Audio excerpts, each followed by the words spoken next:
Welcome back to Novel Explanation. Before we dive in, if you're new here, we bring you full story explanations, audiobook style, one part at a time. Let's get into it. Chapter 701, 701, Luminous Judgment. Translator, Endless Fantasy Translation Editor. Endless Fantasy Translation. Although a master-level monster had appeared in the crowd of monsters, Jiang Fei did not dare to use the Dragon's Bane anymore.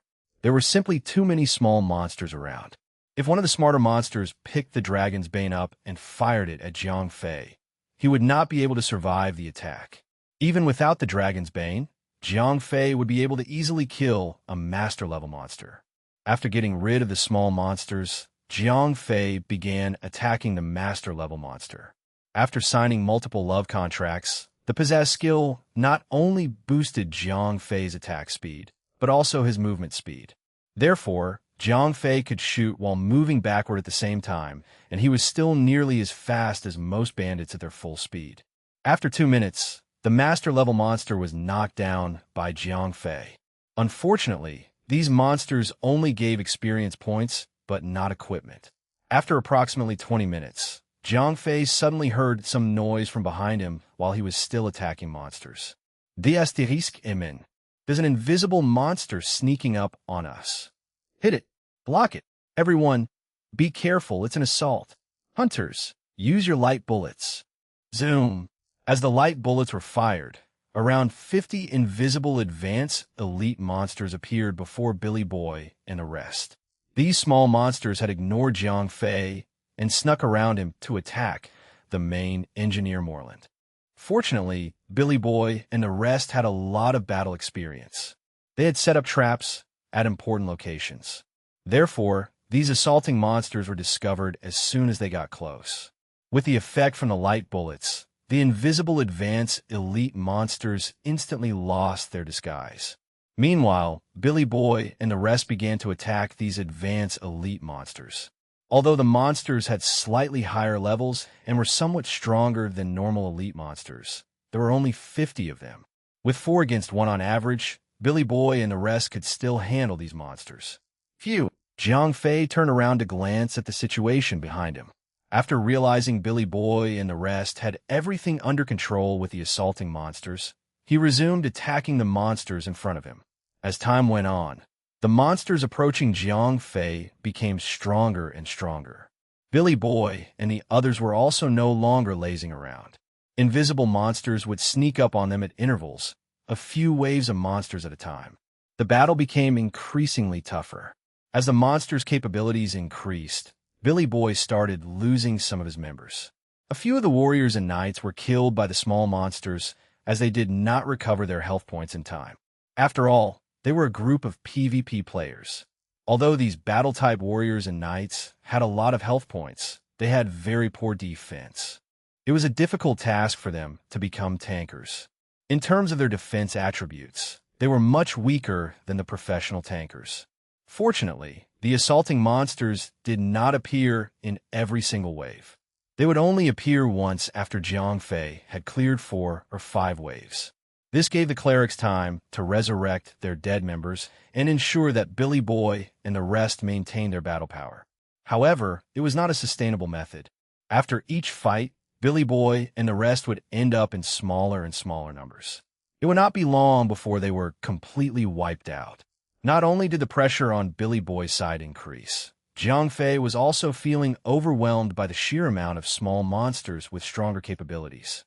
When there was only 1 hour of the battle left, Jiang Fei was already facing 500 advanced elite monsters and 18 leader-level monsters. Although there was still only 1 master-level monster, it was level 80 and had also been increased from beginner master to intermediate master. At this point, Jiang Fei could no longer keep up with the rate at which the monsters respawned. These monster waves did not appear according to the rate at which Jiang Fei killed them. Instead, the waves followed a fixed schedule and would respawn accordingly. Therefore, Jiang Fei was soon surrounded by 3 waves of monsters. 1,000 small monsters surrounded Jiang Fei. While most of them could only stare blankly at Jiang Fei as they could not reach him due to their limited attack range, the monsters further away from Jiang Fei gradually lost aggro on him and instead charged toward the drilling machine. The asterisk emin. This can't be. Zhang Fei panicked. If a few hundred small monsters charged toward Billy Boy and the rest, coupled with a wave of assaulting monsters, they would all die. Malicious amplification. Luminous judgment. In a moment of such emergency, Zhang Fei activated the strongest skill from his Righteous Hand equipment set. Luminous Judgment summons a holy light to attack all enemies in a 500-meter radius around you. Deals 50% of your health points as damage every second for 10 seconds. Cooldown time is 6 hours. Guided skill cannot be used under invincible state. With Malicious Amplification, Luminous Judgment's damage was doubled. Zhang Fei was able to deal 100% of his health points as damage at every second. In total, 10 seconds allowed him to deal nearly 1,880,000 damage to the group of monsters. This was Zhang Fei's only AoE skill. With his high health points and Malicious Amplification, the output of the skill was not any weaker than the Seal Curse spell. After activating the skill, Zhang Fei knelt on knee. He held his right hand to his chest while his left hand was pressed on the ground. A holy light engulfed Zhang Fei and then shot toward the sky. In the next instant, the piercing light expanded above Zhang Fei's head. Beams of light started blasting at the small monsters surrounding Zhang Fei. Every single light beam dealt around 180,000 to the monsters, which affected the monsters significantly. Although the small monsters did not stop attacking Zhang Fei, he had purposefully manipulated them so that only the normal elite monsters surrounded him. The stronger monsters were all pushed further away and could not reach Zhang Fei at all. As for the monsters who were able to attack Zhang Fei, they were of much lower levels. That, coupled with Zhang Fei's high defense, meant that none of the monsters could injure Zhang Fei significantly. As such, Zhang Fei was able to unleash his ultimate skill without much concern. Such guided magic spells normally could not be used without proper defense. However, as Zhang Fei had the Cauldron of Spirit, the 100,000 spirit points allowed him to recover health points at a very high rate. Therefore, as long as Zhang Fei was not killed in one hit, his health points would fully recover instantly. That was why he could cast his spell without a care for the damage he received. After 2 seconds, the small monsters started to die. After all, some of these small monsters had already been attacked by Zhang Fei and did not have a lot of health points left. These monsters died after receiving 2 hits from the Holy Light. Once Zhang Fei's ultimate skill had been activated for 5 seconds, the small monsters started dying in large numbers. At the end of the 10 seconds of guided attacks from Luminous Judgment, nearly 2,000 of the small monsters around him had died. The only 2 monsters remaining were 2 master-level monsters. Come on, it's your turn now. Zhang Fei was not very concerned about the 2 master-level monsters. Based on his capabilities, he could even fight 6 master-level monsters simultaneously. He was forced to use his ultimate skill earlier because a large number of small monsters were moving directly toward Billy Boy and the drilling machine. Chapter 702 Acquit Series Abilities. Translator, Anglais Fantasy Translation Editor, Anglais Fantasy Translation des Astérisques Emen. Guildmaster, what kind of skill is that? Why is it so much stronger than my Seal Curse spell? Little Rain exclaimed when he saw Zhang Fei's ultimate skill. Clearly, he had been caught off guard by Zhang Fei's ultimate skill. Little Rain was not the only one who responded that way. They were all flabbergasted by Zhang Fei's sudden ultimate skill. It's the set effect of my equipment. Zhang Fei answered while he attacked the 2 master-level monsters. That's wicked, Little Rain murmured. Although he had the Seal Curse spell, the 5-minute casting time was very annoying. Moreover, he would not be able to move while he casted the spell, which made him very vulnerable. It was incomparable to Zhang Fei's skill, which could be activated at any time. However, Little Rain was not aware that Zhang Fei's ultimate skill had a 6-hour cooldown time. Although Little Rain's Seal Curse spell had a 5-minute casting time, it could be used consecutively as long as he had sufficient mana points. Therefore, both of his skills had their own advantages and drawbacks. Under Zhang Fei's barrage of arrows, the two master-level monsters were killed one after the other. After receiving yet another huge sum of experience points, a few players in the group had leveled up. The tens of thousands of experience points meant very little to Jiang Fei. However, those were large sums to the players at level 67 or level 68. Although only a small group of them leveled up, the remaining players were very close to advancing to the next level. I hope more of these monsters appear. I wish we could do this for a few more hours, Billy Boy said and laughed. Screw me. If we were to do this for a few more hours, I think it would be the monsters wiping us out instead. Jiang Fei rolled his eyes. After killing the two master-level monsters, Jiang Fei could finally take a breather. After all, Jiang Fei had very quickly cleared all of the small monsters with his ultimate skill within 10 seconds.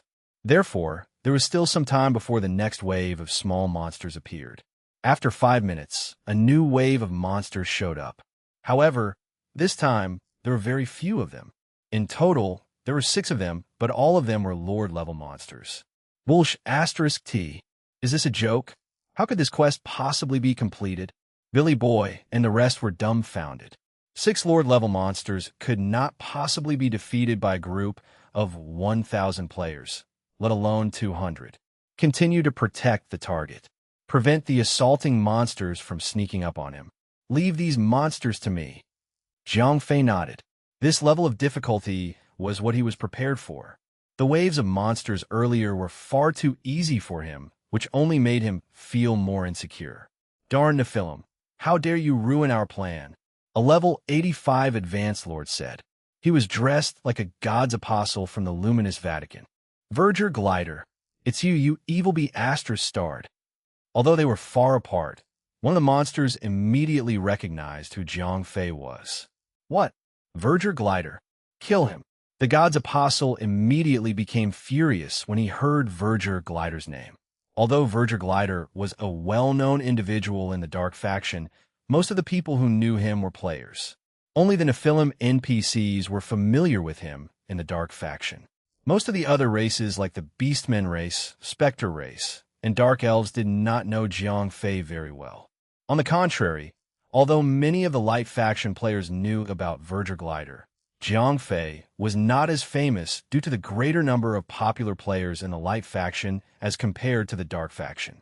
However, in the eyes of the Light Faction, Verger Glider was an infamous person whose name had nearly become the unspeakable. Mentioning his name alone was enough to aggravate the people in the Light Faction. Jiang Fei had committed nearly all of the imaginable crimes, including wooing the saint, stealing from the Pope's tomb, hijacking the moon god's bastard son, as well as going against the divine light god. Therefore, whenever Verger Glider's name was mentioned, the people from the Light Faction would only respond with 3 words: kill, kill, kill. This is tough, Jiang Fei said as he examined his opponents. Out of the 6 lords, none of them were females. This meant not a single one of them would show Jiang Fei any mercy. Although Jiang Fei was confident in fighting against 4 of them, he did not think he could take on 6 professions which complemented each other. Ackett series, stop watching the show. Help me out here. Jiang Fei finally decided to let Ackett series help out. Ackett series and Isabella were complete opposites. While Isabella was definitely an attacker armed with skills to kill, Ackett series' attack power was not even close to normal lords. As an intermediate overlord, Ackett series' skills were all disabling skills. Most of them were even single-target skills. Therefore, Jiang Fei did not let Ackett series help out earlier. She would not have been able to help much when faced with thousands of enemies. How many of them do you think you can handle? Jiang Fei asked. 2 or 3. If I'm lucky, perhaps 5. Ackett series laughed. Oh, really? Jiang Fei was stunned. Ackett series was far more confident than he had expected. That does not depend on me, but him. Ackett series pointed her finger at God's apostle. It depends on him. Jiang Fei was confused. That's right. I can only control one opponent at a time. If he is strong enough, I can make him kill the other 5. Ackett series said and laughed. Oh, get a go then. Jiang Fei was overjoyed. Originally, He had thought that Akat's series could only control enemies by making them lose their consciousness. He did not expect that she would be able to make the enemy fight his own teammates. All right, I'm going now. Akat's series looked at Jiang Fei flirtatiously as she disappeared in an instant. Kill Verger Glider. Don't let him get away. At the same time, the six lords started charging toward Jiang Fei. Right then, God's apostle could hear a flirtatious giggle next to him.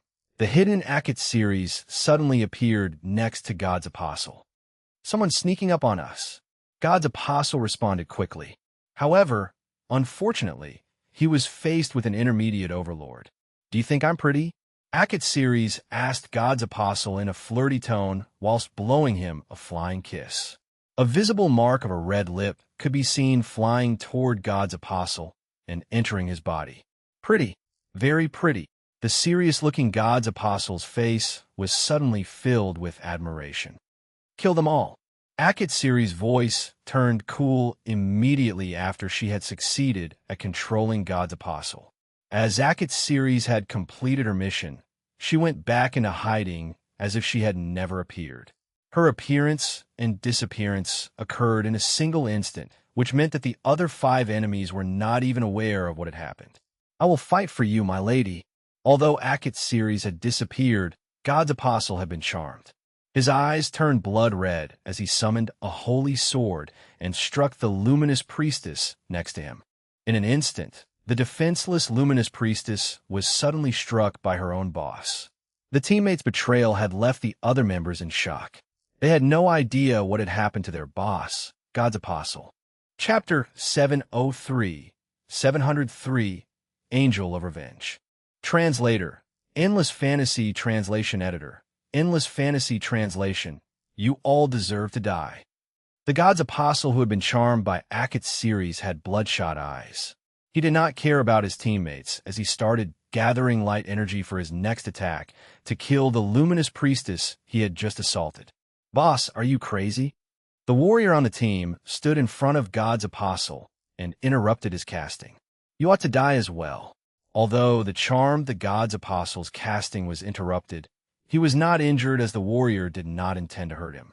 However, as the warrior had interrupted his casting, the God's apostle's aggro was shifted onto the warrior. The God's apostle whom Akat series charmed was similar to the light-based magician. However, unlike other light-based classes, the God's apostle did not have any healing or supporting skills. Despite that, their attack power was not any lesser than the craziest fire-based magicians. Big Boss has gone mad. Let's suppress him first. One of the teammates called out. I will go against Verger Glider. The rest of you can help out over there. As the assassin did not have any disabling skills and had too high attack power, he did not bother trying to counter the charmed God's apostle.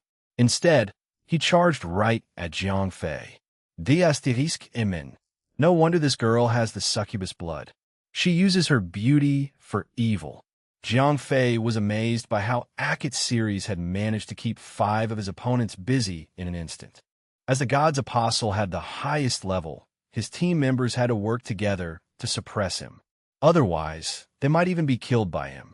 The assassin was the only one who charged toward Jiang Fei. For Jiang Fei, this was a golden opportunity. After all, killing a lord was only something that required 2 minutes of Jiang Fei's time. Shuffle. The assassin activated his invisibility state before entering Jiang Fei's range of fire. Bang! In the next second, the assassin appeared behind Jiang Fei and attacked him. Minus 75,286 critical hit. Assassins were indeed the class with the most explosive damage output. The first attack after entering the invisibility state was a guaranteed critical hit. Therefore, the assassin was able to reduce Jiang Fei's health points by 1/3. Great, you are out now. Jiang Fei smiled. In the past, Jiang Fei would have been terrified of such high damage. However, things were different now. With the Cauldron of Spirit, as long as Jiang Fei did not die from a single attack, he would not die at all. After turning around all of a sudden, Jiang Fei did not bother to distance himself from the assassin. He immediately pulled his bow back and fired an arrow at his opponent. Assassins did not have disabling skills like bandits after all. Zoom! Jiang Fei's arrows rained down on the assassin, who could not dodge his attacks in such a close distance. The assassin instantly took more than 10 arrows from Jiang Fei. The Heaven's Breaker Twilight Bow had a special effect. After the first arrow hit, the target would be affected by a sunburn effect. Then, all other arrows would be automatically adjusted. As long as Jiang Fei fired in the approximate direction, he would not miss. After Ruthless Barrage had stacked 10 times, Jiang Fei's attack exceeded 250,000. Even a level 80 intermediate lord would not be able to handle such damage.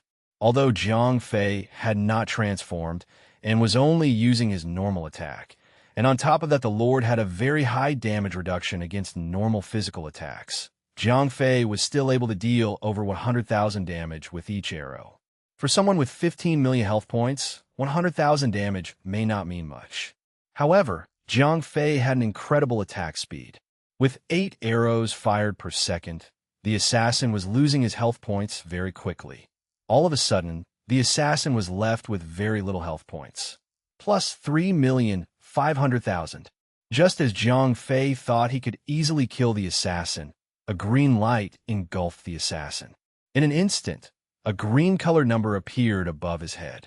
The assassin's health points had been fully recovered. F***CK. Right then, Jiang Fei remembered that the fellow had not come to fight him alone. They came in a group. There was still a priestess with healing abilities at the back. Although the luminous priestess had been assaulted by God's apostle, he had quickly recovered his own health points after God's apostle became occupied. Now that she saw that assassin was in danger, she immediately started healing him. D***, this won't do. As Jiang Fei did not know if there would be another wave of enemies, he did not dare to drag the battle on. If the battle continued this way, he would not be able to kill the assassin until the priestess had run out of mana points. I must kill the healer, Jiang Fei decided. He gave up on attacking the assassin as he charged toward the priestess. Stop him, assassin shouted.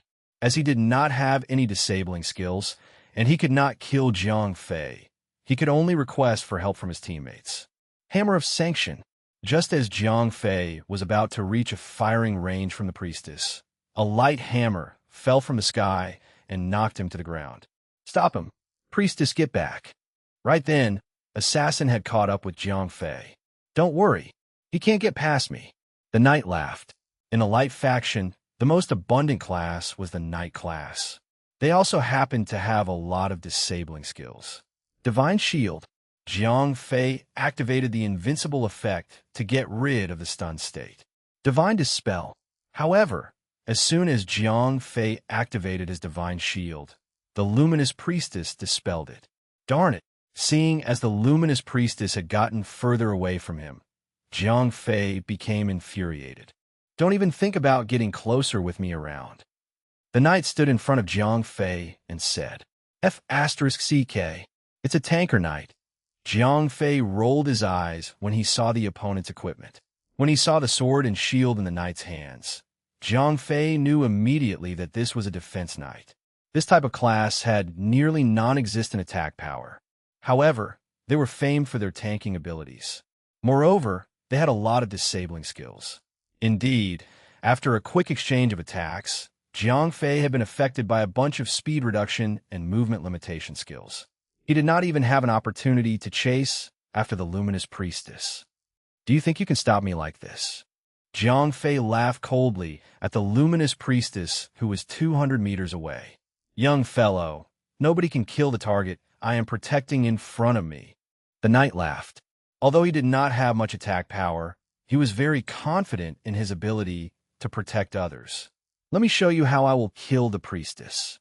Jiang Fei laughed coldly as he activated the Merfolk's Vengeance's special transformation effect. Angel of Revenge. In an instant, a figure of a merfolk appeared above Jiang Fei's head. The merfolk began singing a holy song and transformed into a beam of light. Immediately, a pair of glowing wings formed out of water appeared behind Jiang Fei's back. Under the state of Angel of Revenge, Jiang Fei's attack speed and attack power were doubled. His attack power had instantly reached 500,000. However, although his attack power had been increased, Jiang Fei still could not kill the assassin or the knight, with the luminous priestess healing them constantly. Moreover, the luminous priestess was beyond his 200-meter attack range. Jiang Fei could not directly attack the luminous priestess. Chapter 704. 704. Kill the Boss. Translator. Endless Fantasy Translation Editor. Endless Fantasy Translation. After activating the Angel of Revenge, Jiang Fei fired at the assassin. It looked as if he was putting in all his effort to lower the assassin's health points. The priestess focused completely on healing the assassin. Seeing that Ruthless Barrage had been fully stacked, Jiang Fei began to execute his plan. Righteous Fury, minus 361,520 minus 362,472, 2 lines of over 300,000 damage appeared. Righteous Fury did not deal very significant damage. The over 300,000 damage barely affected the 2 Lord opponents, who also had a cleric supporting them. However, Jiang Fei was not relying on the skill's ability to kill either of them directly. Instead, Jiang Fei used the skill to activate another effect. Righteous Fury instantly deals 200% of your health points as damage in a 20-meter radius. In the next 10 seconds, you can resist all disabling skills. Cooldown time is 5 minutes. The disabling skill resistance effect from Righteous Fury was unlike the invincibility effect, which can be dispelled. It was a passive additional effect, which cannot be removed, and was exactly what Jiang Fei needed. Malicious Amplification. Jiang Fei activated his amplification skill yet again to double the damage of his next attack. Dust Bow. Jiang Fei suddenly turned around to lock down on the priestess who was 200 meters away, whilst completely ignoring the assassin and knight near him. Jiang Fei had learned 2 ultimate skills. The first was Ruthless Barrage, which was the main skill Jiang Fei used to increase his damage output. The second was the Divine Marksman skill, Dusk's Bow. Dusk's Bow locked down on a single target in a 1,500-meter radius. After 5 seconds, a strong, piercing arrow will be fired. All targets along the path of the arrow will receive damage equivalent to 20x your attack power. Cooldown time is 1 hour. With the long-distance attack range and lockdown effect, Jiang Fei was confident he would be able to hit the priestess who was 200 meters away. Moreover, since the Dusk's Bow had a strong piercing effect, the knight would not be able to block the damage for the priestess. The 5 seconds to charge the skill was rather long. However, Jiang Fei was resistant to disabling skills after activating Righteous Fury. Therefore, the knight and assassin could not do anything to him. Their disabling skills were all resisted by Jiang Fei. Moreover, they could not possibly kill Jiang Fei in an instant. The priestess soon realized that she was in danger. Although she tried to run out of Jiang Fei's firing range, the Dusk's Bow had a shocking 1,500-meter firing range. The slow-moving priestess could not possibly get far enough within 5 seconds. D**imminent. When the knight realized that Jiang Fei could resist disabling skills and that he could not stop Jiang Fei from using his ultimate skill, he immediately ran toward the priestess. Although the priestess could heal from beyond 200 meters, the knight's skill did not have such long range. You won't be able to escape from his firing range. Run toward me. The knight shouted as he ran after the priestess. It's too late. Jiang Fei laughed coldly. If the two had started running toward each other when Jiang Fei started charging his skill, the knight might have been able to get close enough to the priestess to cast Protective Blessing. Although Jiang Fei attack power was very strong, he did not have the chaotic damage activated through his transformation. Therefore, without the ability to ignore invincibility effects, the damage resistance effect from Protective Blessing would be sufficient to keep the priestess alive. However, the knight and the priestess were too far apart, and the knight's instant reaction when Jiang Fei started charging his ultimate skill was to disrupt Jiang Fei instead of running toward the priestess. On top of that, the priestess had also ran in the opposite direction to escape Jiang Fei's firing range, thus causing the distance between her and the knight to increase. Therefore, the knight could not cast his skill on the priestess in time. Jiang Fei shouted angrily as a golden beam of light shot from his bow. "I'm here. Don't you even dare think about it." The knight suddenly jumped in front of the arrow. This was one of the drawbacks of traveling magic and arrow attacks. If someone wanted to sacrifice himself for a teammate by blocking the attack, he could. Bang! Minus 18,401,523. Although the knight had very strong defense attributes, Jiang Fei was able to land over 18 million damage. Although the knight was able to survive the attack due to his strong defense and high health points, he had very little health points remaining. As the dusk's bow had a very strong piercing effect, the golden arrow did not stop when it hit the knight. Instead, it pierced through the knight and continued to move toward the priestess at a high speed.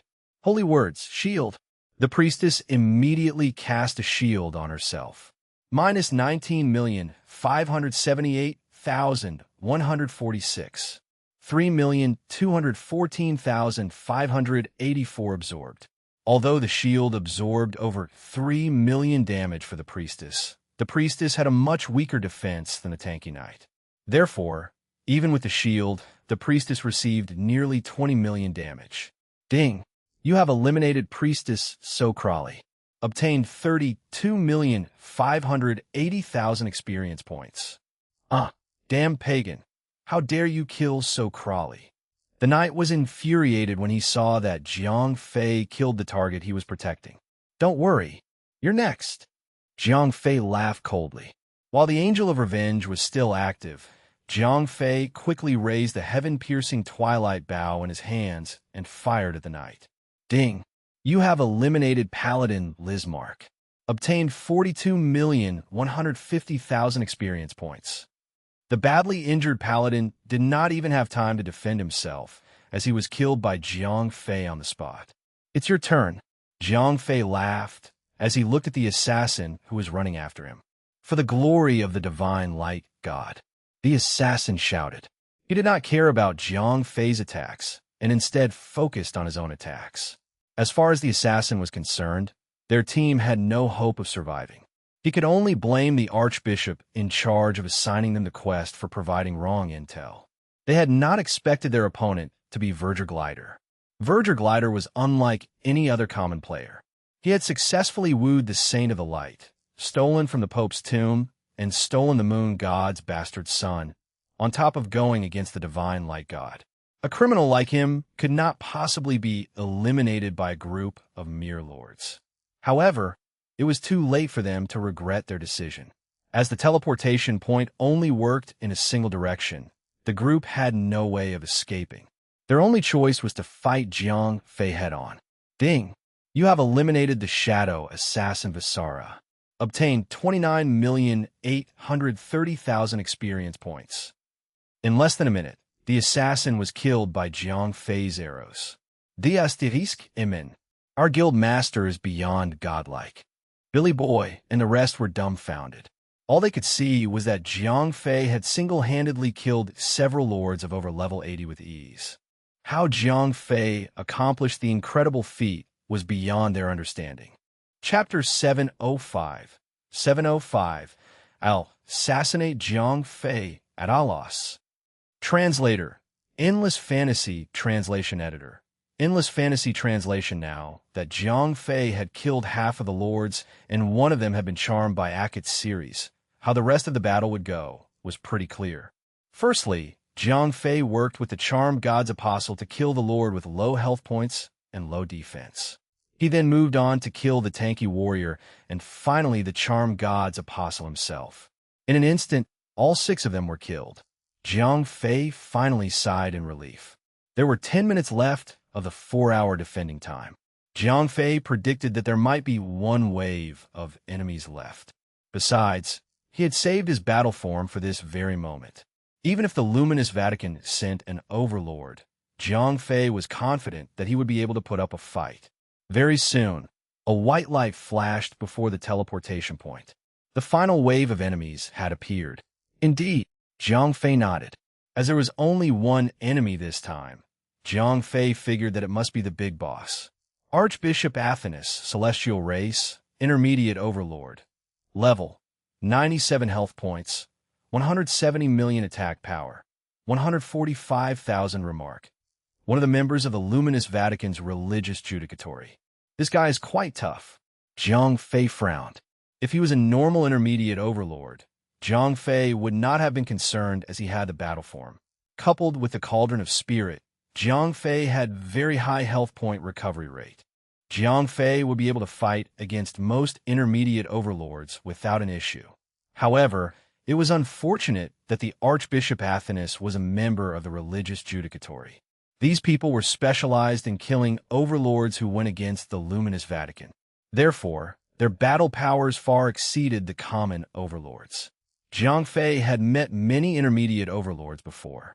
The weakest among them that he had met would be the Naga Queen's two closest subordinates, Clark and Ralph. These two had less than 100 million health points and only 90,000 attack power at most. They could barely compare to the Archbishop Athanas. Verger Glider, you are guilty of terrible crimes. Archbishop Athanas shouted angrily when he saw Zhang Fei. Zhang Fei was speechless in the face of Athanas' rage. Although he was a hero amongst the Dark faction, he was the most hated person in the Light faction. Instant teleportation was a common skill of overlords. Therefore, after shouting angrily, Athanas appeared right before Zhang Fei. Zorg wasn't able to kill you the last time. I'll make sure you won't escape this time. Athanas shouted loudly. At the same time, a beam of holy light appeared and was thrust at Zhang Fei. Be careful. Akit Series, who was hidden nearby, suddenly stood in front of Zhang Fei, taking the damage for him. You are asking for it. Zhang Fei's eyes instantly turned a bloody red shade. The scene that unfolded reminded him of the time when Isabella died. One of the Luminous Vatican's overlords had wanted to attack Zhang Fei. However, Isabella had blocked the damage for him, causing her death. Although Akit Series, who was also an intermediate overlord, could not be killed by Athanas, what happened still reminded Zhang Fei of the painful past.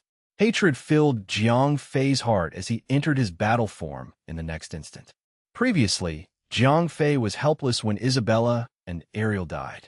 However, today, he was no longer the weakling in front of the overlord in the past. After the black mist around him dissipated, Zhang Fei completed his transformation. The pair of intimidating wings flapped behind him, making him look like a demon from hell. Unholy Desire. 3x boost. Fumes. A black flame engulfed Zhang Fei, which seemed to reflect his anger. Shadow Clone. 3 exact replicas of Zhang Fei appeared next to him. Each of the clones had their bows aimed at Athanas.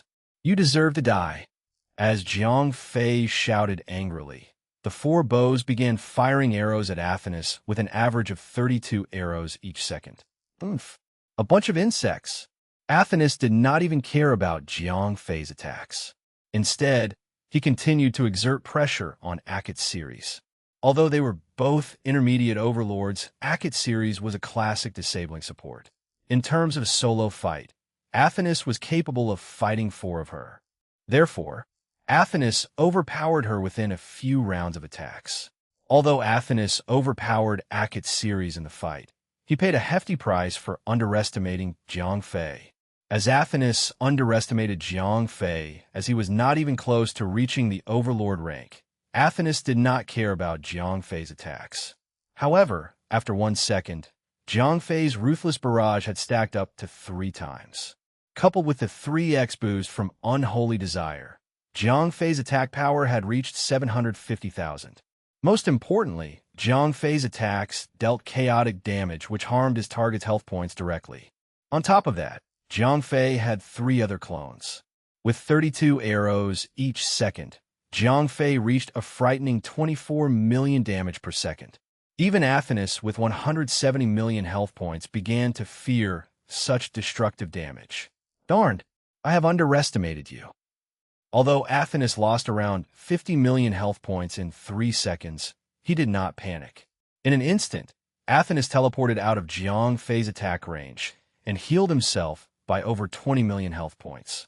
Although Jiang Fei's arrows could auto-correct within a certain range, Jiang Fei would still miss if Athanas was out of Jiang Fei's 60-degree angle of attack. Most opponents would find it hard to dodge Jiang Fei, who had such incredible attack speed. However, for an overlord who could use instant teleportation at will, dodging Jiang Fei's arrows was not a difficult feat. Akat's series, work with me. Jiang Fei shouted as he controlled his 3 clones to shoot at Athanas from different angles. At the same time, Akat's series began advancing against Athanas. Against the same rank, Akat's series charm skills were no longer effective. However, she could still use other limiting skills. Very soon, Athanas' attack power and defense were lowered. His movement speed and attack speed were also greatly reduced. Most importantly, Akat's series was able to use her ultimate skill, which increased her opponent's cooldown time for skills. As such, Athanas became very passive. With the extended cooldown time of his instant teleportation skill, he could no longer dodge Jiang Fei's arrows at will, which significantly increased Jiang Fei's damage output. Darn pagan, I can't believe you have improved so quickly. For the future of the Vatican, I cannot spare you any longer. Even if I die today, I must kill you. Athanas shouted angrily at Jiang Fei. Chapter 706 Uncovered Treasure. Translator, Endless Fantasy Translation Editor, Endless Fantasy Translation, Verger Glider. D. As Athanas shouted, he stopped attacking and instead started singing a holy song. This holy song is very familiar. As Jiang Fei understood the Protoss language, he could understand the lyrics which Athanas sang. In fact, he had heard the same holy song before. Jiang Fei had not heard the holy song when the ex-Saint of the Light lay in his arms. Instead, he heard it when Isabella was being resurrected. At the time, the Luminous Vatican had sent people over to stop the resurrection. The level 80 Lord Famus had summoned the divine art, Judgment Sword, through the singing of such a holy song. A mere level 80 Lord had been able to severely injure the pinnacle overlord demonic Naga, Isabella, who was at level 99. Although Isabella had very little health points, as she had just been resurrected, the divine art was proven to be very strong as it could break through a pinnacle overlord's defense. Now, the divine art was not being activated by a mere lord. Instead, it was being summoned by the intermediate overlord Athanas. Its might would surely be much greater. Therefore, even Jiang Fei did not dare to take it lightly. Although Jiang Fei would only drop equipment if he was killed, Akat's series would disappear instantly as she was bound by the deadly attachment contract to be Jiang Fei's pet. Therefore, once he died, she would die permanently. If Jiang Fei and Akat's series were gone, Billy Boy and the rest would not be able to defeat the intermediate overlord. If they died as well, nobody would be able to revive Jiang Fei. Not only would they all fail the quest, Jiang Fei would also lose his Dragon's Bane and the 4 cauldrons of the Ancient Kingdom, as he could no longer return to the quest map. Jiang Fei could not bear the loss. Therefore, he had to take action immediately. Zoom! Jiang Fei continued to fire arrows at Athanas. However, despite the Archbishop's quickly plummeting health points, Jiang Fei could not interrupt his spellcasting. Judgment Sword was similar to God's Wrath, which provided resistance against most disabling skills. Therefore, unless Jiang Fei could kill the Archbishop before he finished singing, Jiang Fei would not be able to interrupt the spell. Might divine light God, hear my summoning, wash away the evil of this world, and spread light throughout all of humanity. Archbishop Athanas sang very quickly. He was reaching the last few notes of the song. However, he still had over 50 million health points. Jiang Fei could not possibly kill him before he sang the last few notes. Diasterisk Imen. I'm going all out. As Jiang Fei had heard the original version of the Holy Curse, he knew there was insufficient time for him to kill his opponent. Therefore, Jiang Fei decided to take on a gamble. Malicious Amplification. This was the skill Jiang Fei would use right before he used his ultimate skill, as it could double his skill effect and attack damage. Nephilim King's Eyes Banish. This was an additional ability which Isabella had acquired for Jiang Fei through removing the fourth Prince Curtis's eyes. Although Jiang Fei's race had changed, the additional ability still remained. Nephilim King's Eyes banishes the target so that the target does not receive any damage, but cannot cast spells or move until the end of the banish period. Remark: can only be used on non-player targets less than 20 levels above you. Success rate is 30%. With a boost from malicious amplification, the Nephilim King's Eyes had a 60% success rate. However, there was still a significant risk of failing. However, at this point, Jiang Fei had no other choice. If he allowed Athanas to use the Judgment Sword, Jiang Fei would certainly die. This divine art was similar to Jiang Fei's divine marksman skill, Dusk's Bow. They both locked on to a target with a 100% accuracy. Moreover, it dealt sacred attack, which meant it could ignore the invincibility effect of Divine Shield. Therefore, if the skill was used, Jiang Fei would definitely be killed. Although Jiang Fei's token of the God of Crafts from his class Rainbow equipment provided him with the Undying Aegis effect, Judgment Sword was not a one-off attack. Apart from the destructive damage in the beginning, there was a continuous damage effect. During this period of continuous damage, all healing abilities would be stopped, including Jiang Fei's automatic recovery from the 100,000 spirit points. Otherwise, Isabella would not have nearly died from the skill previously. That meant as long as Jiang Fei was hit by Judgment Sword, he would certainly die. It was a gamble on his life. If Jiang Fei lost, he would lose everything. If he won, he would be able to turn the tables on Athanas. After activating the Nephilim King's Eyes banish, Jiang Fei's eyes turned blood red as two beams of red light were projected toward Athanas, who was still singing. As Athanas was casting a spell, he could not move and was thus hit by the red beam directly. Buzz! As a red light engulfed Athanas, Jiang Fei's heart raced. This was the deciding moment. Shuffle. The red light dissipated. Although Athanas could continue his singing, the sound of his song could no longer be heard. It worked. Jiang Fei was overjoyed. This was the first time Jiang Fei had activated the Nephilim King's Eyes banish. He did not expect it to work on Athanas so easily, as he was an intermediate overlord. Aren't you very strong? Didn't you want to kill me? Come on, Jiang Fei teased as he walked around Athanas. Although Athanas could feel everything happening around him in the banished state and could still hear Jiang Fei's victorious laughter, he could not do anything despite the hatred and regret that filled his heart. Jiang Fei raised his hands to attack Athanas. Resist.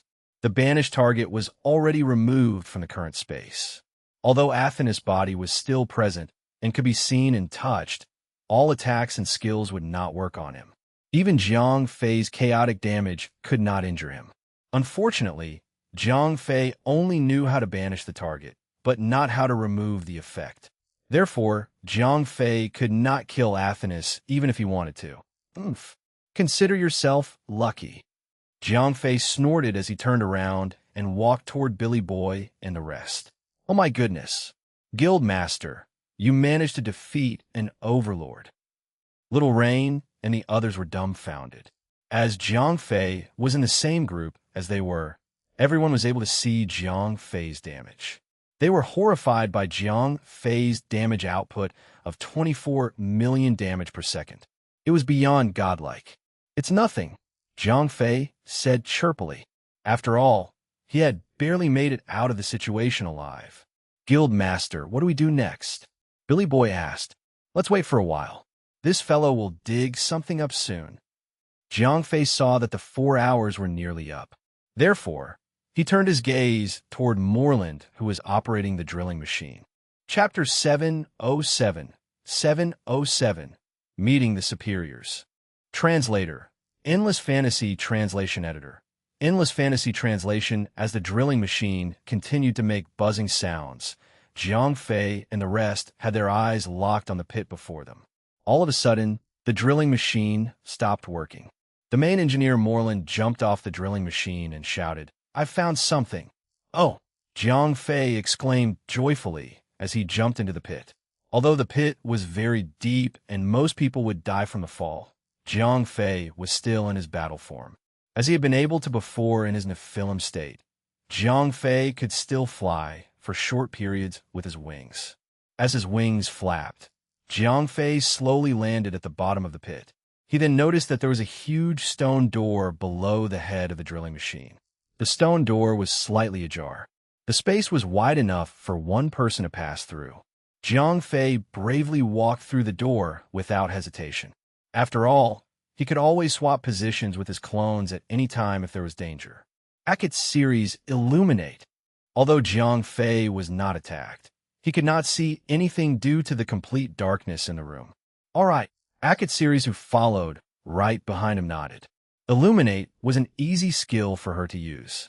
Very soon, a ball of light appeared and lit up the entire room. Jiang Fei was shocked by what he saw. It was the military storage of the ancient Gnome Kingdom. There were 20 sets of complete gnome cannons and a large amount of ammunition. Gnome cannon was the greatest invention of the gnomes' engineering expertise. It was very effective when used to attack castles. Most small city gates could easily be destroyed by 3 shots of cannons.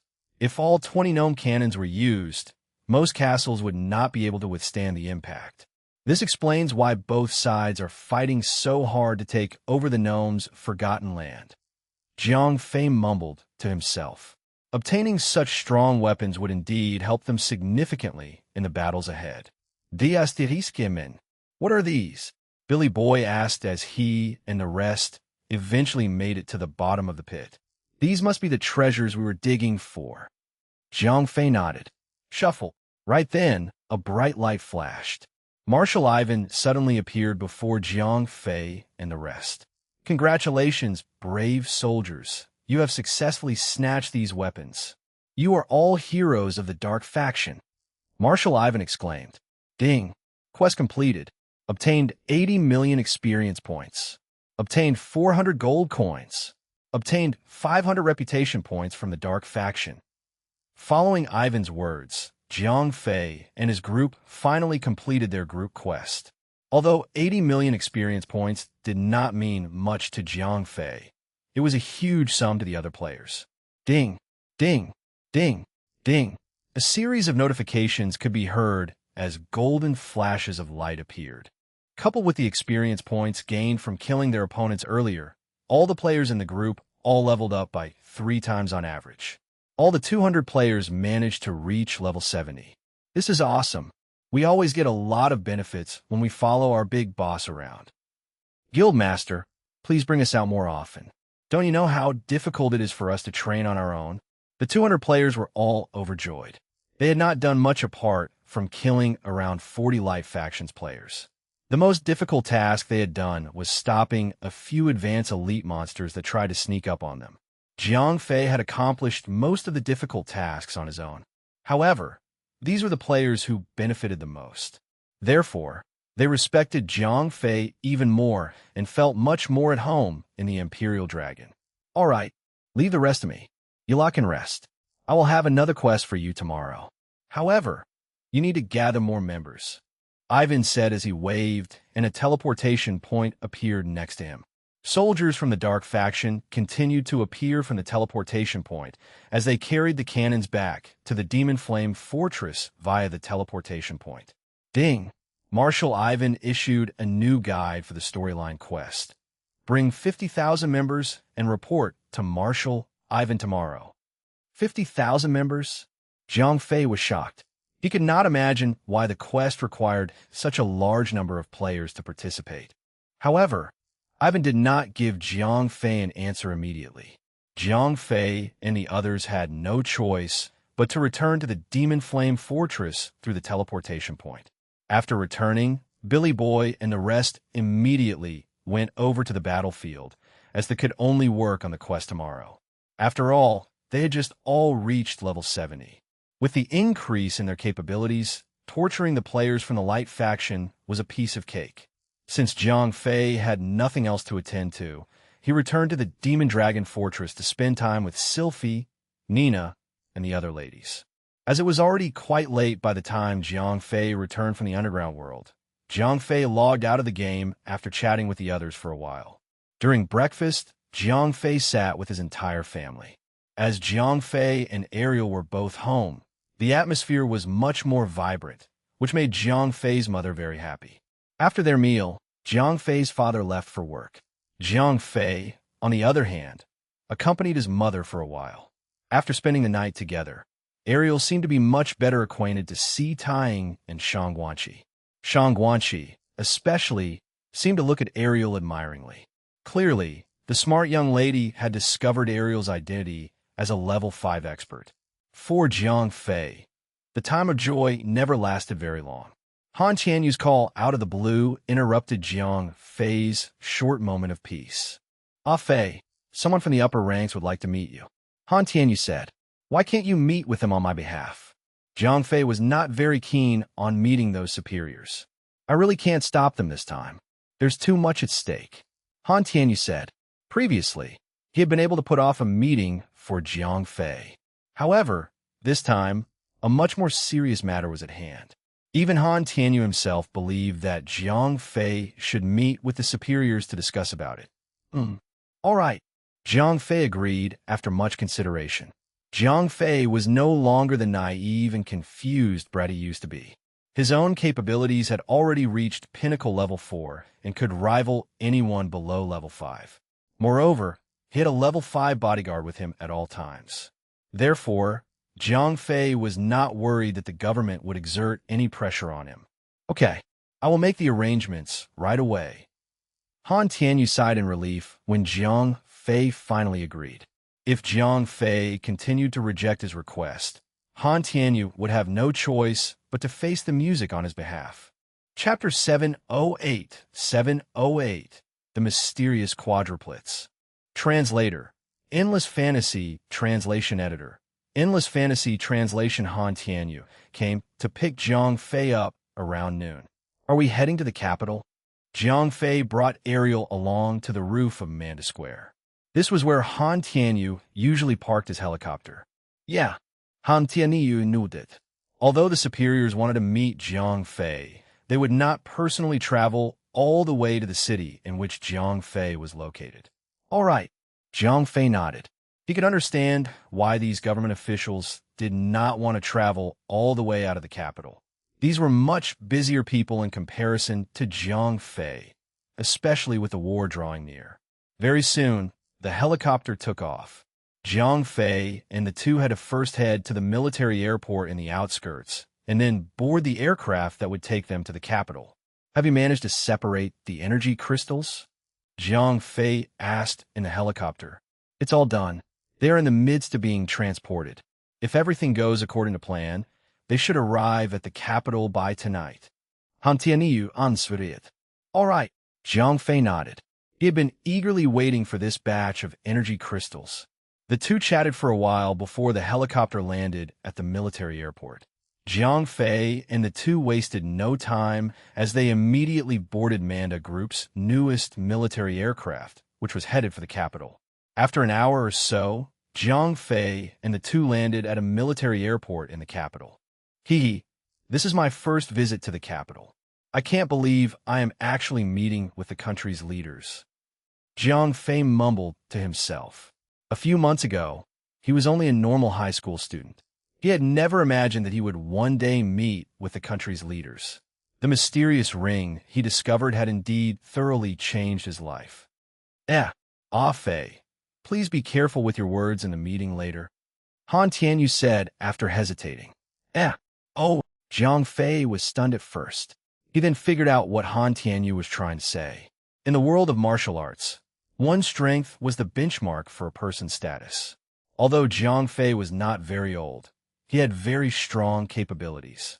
When he first started off in the martial arts world, the Martial Art Alliance had already believed that he was a level 4 expert. Therefore, he was very respected by them. Han Tianyu was concerned that Jiang Fei might undermine the government leaders due to their status as normal human beings. If Jiang Fei behaved inappropriately, there might even be a complete breakdown in communication. Moreover, Han Tianyu was there when Jiang Fei had an outburst against the Soaring Cloud sect. Therefore, Han Tianyu was very much aware that Jiang Fei did not fear the rich or the powerful. If things got out of hand and Jiang Fei wanted to kill any one of the government officials, Han Tianyu would not be able to stop him. However, Han Tianyu was unnecessarily concerned. Jiang Fei had not been in the metahuman circle for very long. Deep down in his heart, Jiang Fei still thought of himself as being part of the normal humans. Jiang Fei did not undermine normal humans like the other more traditional metahumans did. He did not think he was better than normal human beings. If not for the Soaring Cloud sect's act of kidnapping his parents, Jiang Fei would not have reacted so angrily. On the contrary, Jiang Fei was very mild-tempered.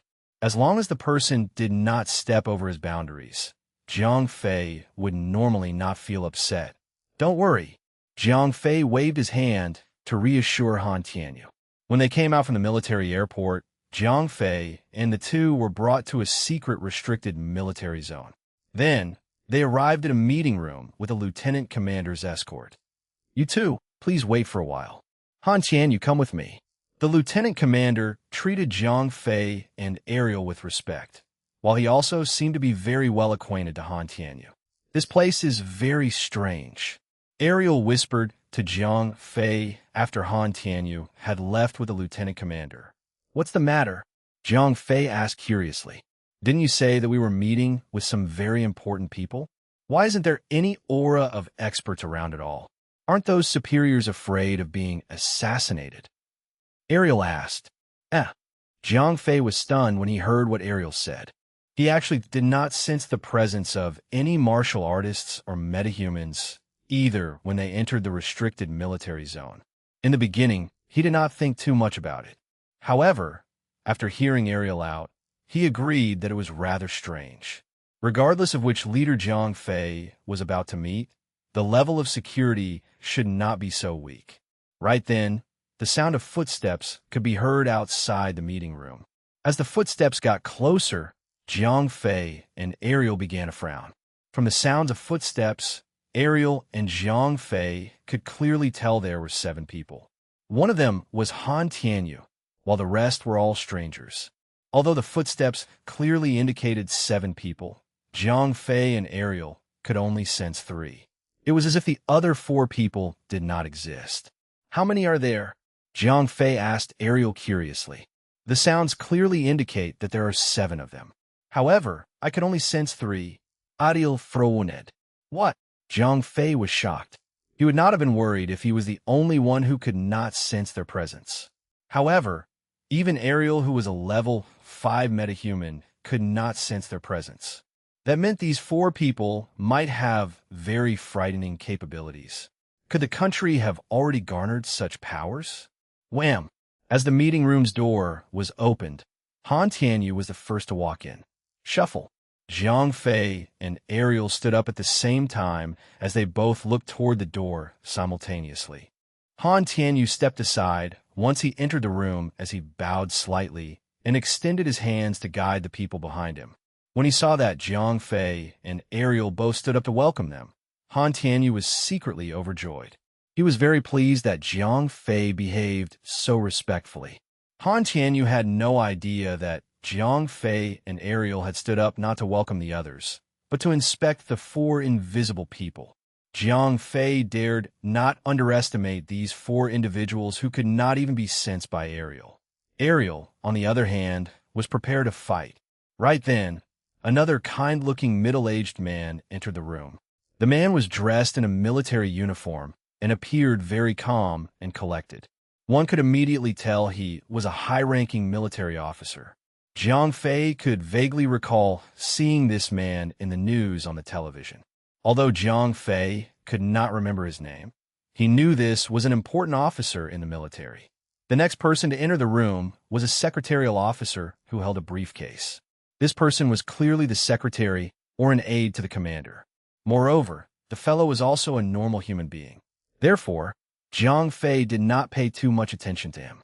The last 4 people to enter the room gave Jiang Fei a shock. The 4 individuals seemed to resemble one another completely. They had the same height and physical features. In fact, they even walked with the same pace and posture. Although Jiang Fei had seen twins and the likes, he had never seen them walking in such uniformity. Even the most synchronized twins in the martial arts circle could not do so, let alone quadruplets. 0541, scan them. Although it was not very polite to do so, Jiang Fei had no other choice. Come, Jiang Fei, let me introduce you. This is Commander Fan Yao, Chief of Staff of the Headquarters of the General Staff. Han Tianyu initiated the introductions to prevent any awkwardness. Hee, you must be Jiang Fei. I have been wanting to meet you. It sure isn't easy to get your time. Fan Yao extended his hand toward Jiang Fei for a handshake. Commander Fan, nice to meet you. Jiang Fei immediately shook hands with Commander Fan Yao. Right then, 0541 had also completed the scan. Chapter 709, 709, The Eyesore. Translator, Endless Fantasy Translation Editor. Endless Fantasy Translation. After Jiang Fei and Fan Yao greeted each other, they both sat down. Han Tianyu sat next to Jiang Fei on the opposite side of the secretarial officer. It looked as if Han Tianyu was Jiang Fei's subordinate. Meanwhile, 0541 briefed Jiang Fei on the results of the scan. Captain, these 4 individuals are not humans. 0541 said. Not humans? Are they monsters? Jiang Fei was stunned. Captain, you shouldn't read so much fiction. 0541 said. The 4 of them are androids. They simply look like humans on the outside. The asterisk emin. Androids. Jiang Fei was shocked. From the way the 4 androids behaved, although they moved in unison, they did not show any sign of stiffness at all. In fact, they moved with even more agility than the biohumans controlled by the Japanese. Normal androids could not possibly achieve such standards. Captain, have you forgotten about the intel we have acquired in the underground base? 0541 hinted. Oh, I see now. Jiang Fei quickly got what 0541 was trying to say. Jiang Fei had not thought about it before. However, once 0541 gave him a hint, Jiang Fei immediately recalled the information they had acquired in the underground base. The Dawnlight game was created to develop man-made souls. The purpose of these man-made souls was to be incorporated in the military androids. Although Jiang Fei and 0541 had destroyed one of the bases and had also gotten hold of Isabella and Ariel's souls, the military had more than one such base. They also focused on other man-made souls apart from Ariel and Isabella. From the looks of things, the military had already achieved quite a success in creating man-made souls. Although these man-made souls were not perfect, they were sufficient enough to be used in making android soldiers. However, even a high-ranked leader like Fan Yao only had 4 android bodyguards. This meant that the military had not yet developed the ability to mass-produce these man-made souls. Therefore, these supreme android soldiers were only produced in small numbers to be used as bodyguards for important figures. Can you identify their level of capabilities? Jiang Fei asked 0541. These androids were perfect imposters, as they did not emit any aura.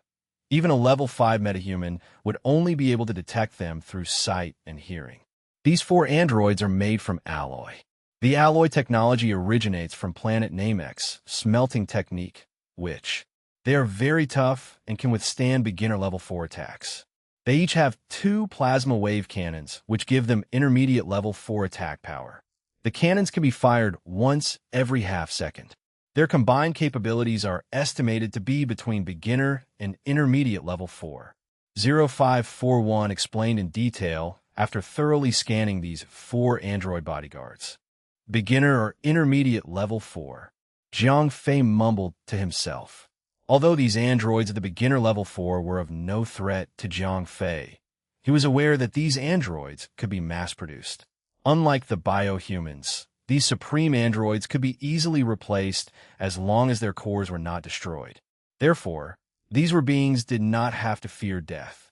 As man-made souls are gradually mass-produced, these supreme androids would grow in number. In due time, not only would the mutants who acquired the biotechnology not be a threat, the originally powerful metahumans would also all be in jeopardy. If the Chinese government owned such a powerful battalion, the Proud Martial Art Alliance would be the government's primary target. By then, the martial artists would either have to succumb to the government's control or be eliminated. For the safety and stability of the country, any government would do the same to ensure that a bunch of potential eyesores could not retaliate against the government. What should I do? Jiang Fei asked in his heart.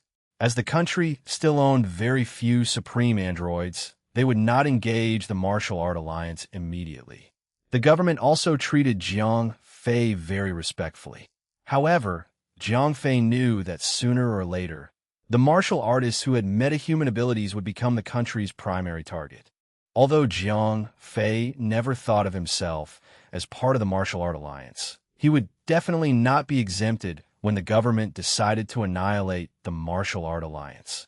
In all honesty, Jiang Fei had not given it much of a thought when he first discovered the Supreme Android Soldier Project.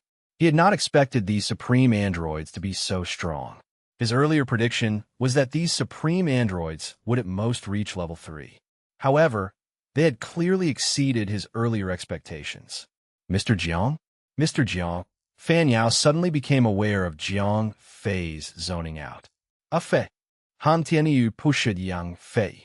He did not know why Jiang Fei decided to zone out during such a moment. Oh. When Jiang Fei recollected himself, he looked at Han Tianyu thoughtfully. Although the souls of these androids might have nothing to do with Han Tianyu, the metal frame and weapons they used all came from Han Tianyu's mana group. Therefore, Jiang Fei would not believe it if someone told him that Han Tianyu knew nothing about the Supreme Android Soldier Project. The only explanation Jiang Fei could think of was that Han Tianyu knew about the Supreme Android Soldier Project all along, but had never told Jiang Fei about it. What did you say? Jiang Fei did not hear Fan Yao's earlier words as he had zoned out. I was saying, the government wishes to acquire the factory of yours which produces alien weapons. We are willing to pay any price for it. Fan Yao laughed. As an experienced political figure with over 10 years of experience, Fan Yao was very good at disguising his emotions. Although he was unhappy with Jiang Fei's disrespectful behavior, he still maintained a smile on his face. Although Fan Yao looked as cheerful as ever, he had become much more certain about the decision the government had to make. Once the time was right, they would have to eliminate these martial artists who thought too highly of themselves. From the way Jiang Fei had zoned out earlier, it was proof to Fan Yao that Jiang Fei undermined normal humans. Therefore, all of the government officials, including Fan Yao, had nothing good to say about the snobbish metahumans. However, the country still needed Jiang Fei and the martial artists for now. As the man-made souls only existed in small numbers and were not even sufficient as bodyguards, the country still needed to make use of Jiang Fei and the Martial Art Alliance. Once they had acquired the alien factory from Jiang Fei, they would be able to mass-produce supreme androids. By then, they would be able to eradicate the major rice-exporting country and their alliance members. When that happened, the government would be able to get rid of those law-breaking metahumans. Tuptid a Continuous Objectiva. Translator. Endless Fantasy Translation Editor. Endless Fantasy Translation. We are not asking for it for free. You can make an offer. Fan Yao smiled at Jiang Fei. About that, the alien factory is with my master. I am afraid I cannot make a decision on his behalf. Jiang Fei had no choice but to shift the responsibility to Zhuge Shanjin, who did not even exist. Jiang Fei felt very conflicted at the moment. Jiang Fei was able to predict that, with the advent of these supreme androids, a final war between the government and the metahumans was unavoidable. However, Jiang Fei was in a tricky situation right now. At the moment, the country currently could not withstand the mutants and the major rice-exporting country's fleet attacking them at the same time. Therefore, they needed Jiang Fei and the Martial Art Alliance's support. Moreover, the country also did not have the capability to fight against the Martial Art Alliance. At the same time, Jiang Fei felt that the Martial Art Alliance alone would not be able to withstand the combined powers of the mutants and the major rice-exporting country's fleet. They would need to work together with the government to fight against outsiders. It was not a great time to have an internal conflict. If Jiang Fei exposed the government's plan to eliminate all metahumans, even if the martial art alliance did not immediately break ties with the government, they would still not work together. By then, if the mutants and the major rice-exporting countries' fleet worked together to attack China, China would definitely lose. If China was defeated, Jiang Fei and his family would be in danger as well. Based on Jiang Fei's current capabilities, he could not fight against the mutant army on his own. At the end of the day, Jiang Fei was still not strong enough. Therefore, he had no choice but to cooperate with the government for now. The problem was that the government needed more time to grow their supreme androids in number. Moreover, they still had to research on how to develop level 5 supreme androids. Otherwise, they would still lose against level 5 metahumans. Jiang Fei also needed more time. If he could find the rest of Braveheart's fragments, especially the engine room, he would be able to expand his powers greatly. If that were the case, he would not fear any form of threat. Therefore, since Jiang Fei and the government both needed time to get stronger, the two parties still had to work together for now to fend off the mutants and the major rice-exporting countries' fleet. In order to maintain a good relationship with the government, Jiang Fei had to come up with a reasonable excuse to decline their request instead of rejecting them directly. Your master. As soon as Jiang Fei mentioned Zhuge Shanjin, Fan Yao became quiet. However, the alien factory was too tempting for him to give up. Mr. Jiang, do you think it's possible to arrange for us to meet you, master? I'm afraid not. My master rarely meets outsiders. Jiang Fei shook his head. Jiang Fei might be able to fool the Caucasian mutants with his pretense as Zhuge Shanjin. Moreover, Jiang Fei would usually speak as little as possible when dealing with the Caucasians. However, if Zhuge Shanjin met with these experienced politicians, Jiang Fei was worried that they would see through him if he spoke too much. Jiang Fei was merely a young boy of 17 years old. These politicians were at least 50 to 60 years old. Experience aside, they were at least 3 times Jiang Fei's age. Moreover, each of these politicians was vigilant. Jiang Fei knew very well that he would not be able to fool them with his disguise. In that case, Mr. Jiang, please relay our message. If there is anything that you master would like in return, please let us know. When Fan Yao heard that Zhuge Shanjin would be unwilling to meet him, he was very disappointed. However, Fan Yao did not push any further. The Chinese government was still considered weak at this point. Not only did they have very few supreme androids, they had also not yet developed a level 5 android. Therefore, they did not wish to challenge Jiang Fei yet. Although I cannot give you the alien factory, I can make some weapons for you to fight against the major rice-exporting country once the energy crystals arrive. Jiang Fei said, so that the situation would not be too awkward from a disagreement. I have heard about this from Han Tianyu. How long would it take to create these weapons? Fan Yao asked. 0541. How long does it take to create those weapons? Jiang Fei asked in his heart. Approximately 10 days. 0541 answered quickly. It would take between 10 to 15 days to create these weapons. On top of the time needed to transfer the energy crystal, I would say it should take about 20 days in total. Jiang Fei answered by doubling the time of delivery. 20 days. Fan Yao's eyes lit up. Jiang Fei was not creating some simple weapons for them. The items he created would include battle aircrafts, battleships, and even aircraft carriers. These large ships would normally take more than a year to complete. The fact that Jiang Fei was able to create such a large amount of weaponry in less than a month made Fan Yao even more interested in acquiring the alien factory. I must acquire this factory, Fan Yao thought to himself. However, his facial expression remained calm and friendly when he spoke to Jiang Fei. Then, Jiang Fei and Fan Yao discussed further about how they would work together to defend against the mutants and the major rice-exporting countries' fleet. The meeting only ended in the evening. After leaving the meeting room, Fan Yao turned to his aide and asked, "What do you think about Jiang Fei? He is still very young. The way he deals with things is very gentle. However, he seems to be very guarded. Did he discover something?" The aide said as he frowned. "What about the 4 of you? What do you think of Jiang Fei?" Fan Yao turned to the 4 android bodyguards and asked, "Our life form radar showed that Jiang Fei had reached pinnacle level 4. He is very close to the threshold." The android at the very front answered, "Oh, that is much higher than what we have been told. Has he been hiding his capabilities all this while? Or has he improved far too quickly?" Fan Yao frowned. Apart from that, the energy field of the lady next to Jiang Fei has already exceeded the detection range of our life form radar. The android bodyguard continued to speak. "What?"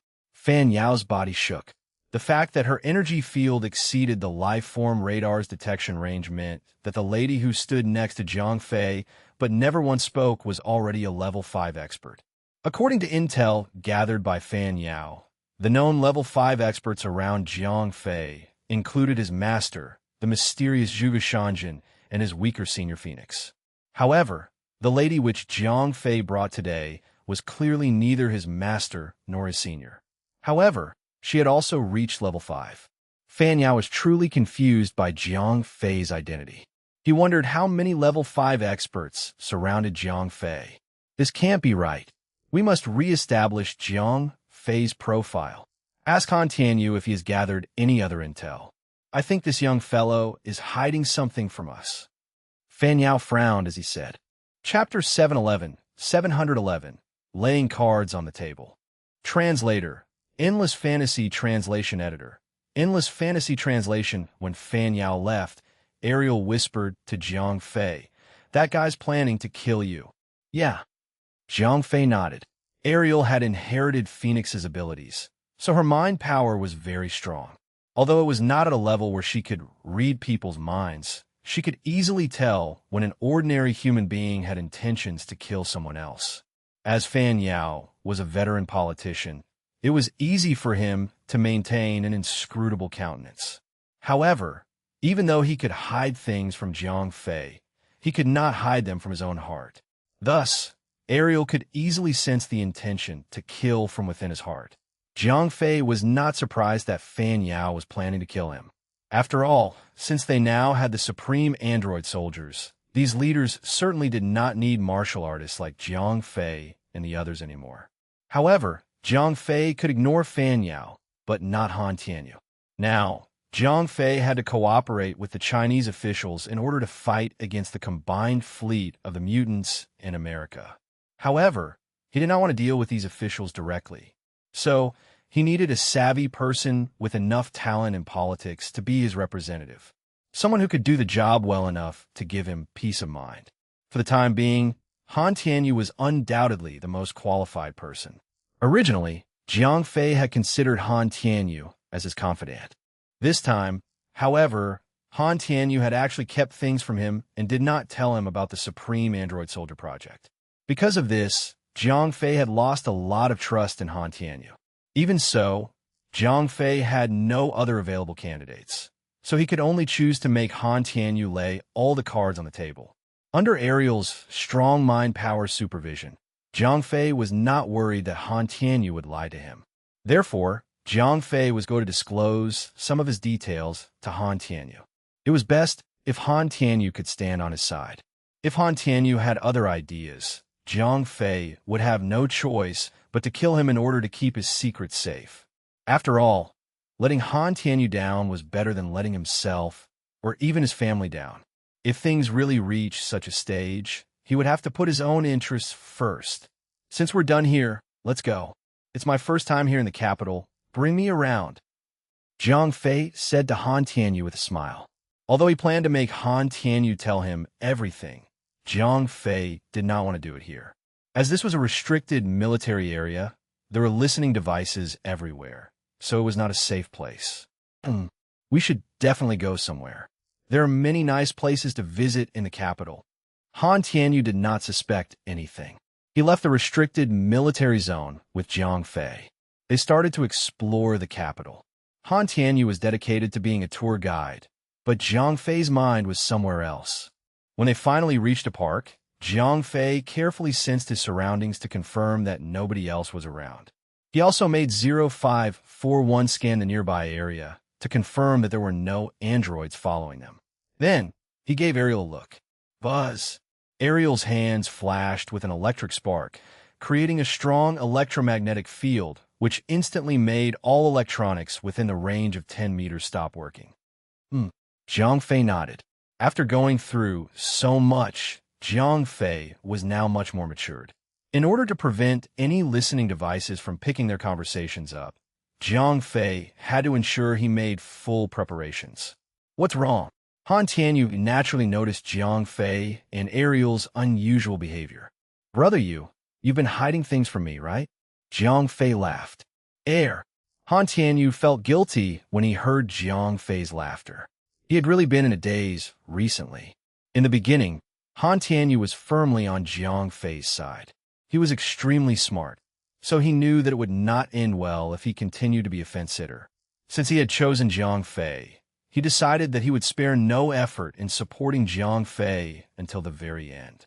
So, he did not report many things about Zhang Fei to his superiors. Hence, the high-ranked officials of the country knew little about Zhang Fei.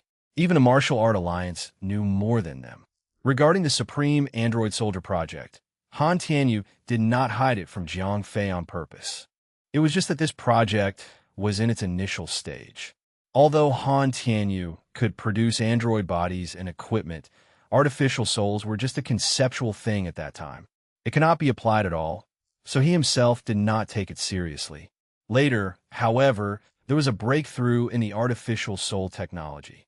The military began to ask him to provide a large number of android bodies and equipment.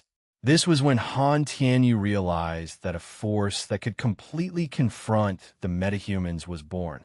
However, Zhang Fei was still at the North Pole then, and Han Tianyu could not reach him at all. When Han Tianyu saw Zhang Fei again, Zhang Fei gave him a big gift. Precisely because of this gift, which was a perfectly modified extraterrestrial fighter, and Zhang Fei's unconvincing explanation, Han Tianyu began to suspect that Zhang Fei was an alien or a spy working for the aliens. Although Han Tianyu had chosen to join Zhang Fei's faction before this, he was still an Earthling. Even though Han Tianyu was afraid of death, he still had basic conscience. Since he could not fully confirm Zhang Fei's identity, he hesitated. So, Han Tianyu hid information about the Supreme Android Soldier Project from Zhang Fei and did not tell him anything. Hence, Han Tianyu was currently in a difficult position, as it was impossible for him to determine Zhang Fei's identity. He neither wanted to betray Zhang Fei nor continue to support him unconditionally like he did before. He was afraid that he would become an accomplice in the invasion of the Earth by the aliens. Therefore, during this time, Han Tianyu had been observing Zhang Fei quietly, trying to crack his secrets and understand his true identity. If Zhang Fei was really an alien spy, then he would definitely leave Zhang Fei and reveal everything he knew about Zhang Fei. If Zhang Fei had nothing to do with aliens, then he would continue to be loyal to Zhang Fei. As his mind had been filled with such contradictory thoughts, Han Tianyu did not tell Zhang Fei about the Supreme Android Soldier Project. He also did not tell the high-ranking Chinese officials about Zhang Fei. Han Tianyu was naturally shocked when Zhang Fei asked this question directly. It was obvious that Zhang Fei already knew something or that he had already noticed something strange. Otherwise, according to his personality, he would never ask such a question. What? Are you surprised? Seems like we need to find a place where we can talk openly and honestly. Zhang Fei smiled. Then, he waved his hand, and the gigantic saber appeared out of nowhere. This is... Han Tianyu was a bit dumbfounded. Although he had never seen Zhuge Shanjin, he had heard about the legend of Zhuge Shanjin. Zhang Fei's act of making something appear out of nowhere was also something beyond Han Tianyu's knowledge. Let's go somewhere quiet and talk. Zhang Fei jumped and slammed his feet on the gigantic saber. Ariel followed and stood behind Zhang Fei. The gigantic saber instantly rushed forward. Han Tianyu did not even have time to respond. By the time Han Tianyu realized what was happening, Zhang Fei had already picked him up like he was a baby bird. Shortly after, 0541 activated the stealth system and the gigantic saber took off. Chapter 712, Shocked. Translator, Endless Fantasy Translation Editor. Endless Fantasy Translation Han Tianyu's strength was only at the beginning stage of level 2, so he could not fight against Jiang Fei at all. As someone who was afraid of death, he did not dare to fight back anyway. Jiang Fei did not even have to kill him. As long as Jiang Fei released his grip, Han Tianyu would fall from the sky and break into pieces. Very quickly, they arrived at a wilderness on the outskirts of the capital. After landing, Jiang Fei put Han Tianyu aside. Then he kept the gigantic saber. "Brother Yu, it's quiet here. Let's talk." Jiang Fei laughed. "Ho ho. Ah Fei. What do you want to talk about?" Han Tianyu looked calm, but he was actually extremely nervous. He really thought that Jiang Fei was an alien spy and that Jiang Fei was going to kill him. "Let's talk about the Supreme Android Soldier Project." Jiang Fei laughed. "You know about it? Oh, you're the one that destroyed the underground base in the northwest." When Han Tianyu heard Jiang Fei say Supreme Android Soldier Project accurately, he was surprised at first. Then, he instantly put the puzzle together. "Yes, I encountered their brainwave attacks in the game, so I tracked them down. Of course, they paid a price for it." Jiang Fei said. "I see." Han Tianyu nodded. At first, he did not understand how Jiang Fei found the underground base. However, it turned out that the base only got destroyed because these people looked for trouble. "Ah Fei, let's cut to the chase." Although Han Tianyu was also a politician, he was still young. Even though he could also maintain an inscrutable countenance, he was not as calm as Fan Yao and the others. At this time, Han Tianyu was under a lot of pressure as he was facing Jiang Fei. He decided that he would lay all his cards on the table. Even if he ended up dying, it was better than continuing to play this game of cat and mouse. "Oh, go ahead." Jiang Fei laughed. "Are you working for aliens?" Han Tianyu clenched his fists. It was as if saying this had exhausted him of all his strength. "Aliens? So this is what you're worried about?" Jiang Fei could not help but laugh. "I'm serious." Han Tianyu looked straight into Jiang Fei's eyes. "If I told you that I'm indeed an alien, would you believe me?" Jiang Fei joked. "Yes." Unexpectedly, Han Tianyu took it seriously. He also took 2 steps back without realizing. "I am kidding. Since you asked this question, I'll show you something today." Jiang Fei smiled. Then, in his heart, he ordered 0541. "Turn on the barrier system and shield the surrounding space." "Yes, Captain," 0541 replied, then created a virtual signal and scene. The area where Jiang Fei and Han Tianyu were became shielded. It was now impossible for any radar signals or satellite cameras to reach this place. "Ariel, help me check if there are any flies around." Jiang Fei turned his head and said to Ariel. Although he had decided to be honest with Han Tianyu, he did not want his secrets to be known by anyone else. "Okay." Ariel nodded. Then, her hand sparked and a high-energy electromagnetic storm swept through the area. No more electronics existed within the range of a few kilometers. "What's going on?" Han Tianyu was dumbstruck. Although Ariel did something big with her powers, Han Tianyu could not tell. He just thought that an electric spark flashed through the girl's hands. Then it was over. He had no idea that Ariel had just destroyed all the electronics within the range of a few kilometers. However, what 0541 did was visible to the naked eye. The original starry sky and moonlight were now obscured. There was a slight faint glow in the darkness, but Han Tianyu could not find the source of the light. "Watch!" Jiang Fei waved his hand. Then, the huge Braveheart fragments in his hands, like the civilian R&D lab, bioexperimental lab, arsenal, and more were displayed on this uninhabited piece of land. Han Tianyu was completely dumbstruck at this time. Looking at the huge buildings in front of him, his mind was blank. These buildings were made of argent special metal. It was obvious that they were extraterrestrial products. "Now do you know why I have mastered an alien technology?" Jiang Fei laughed. "But how did they appear?" Han Tianyu asked. "Do you see this?" Jiang Fei waved his hand at Han Tianyu, showing him the ring on his hand. The legendary interspatial ring. Such a noun instantly appeared in Han Tianyu's mind. "You've read too many magical fantasy novels." Jiang Fei smiled and explained, "This is a ring made by spatial manipulation. although it has the same function as the interspatial ring you mentioned. This ring is not a product of magic, but real, legitimate technology. I see.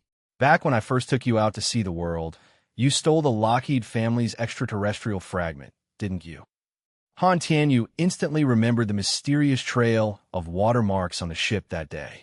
Yes, this ring is the first extraterrestrial fragment I found.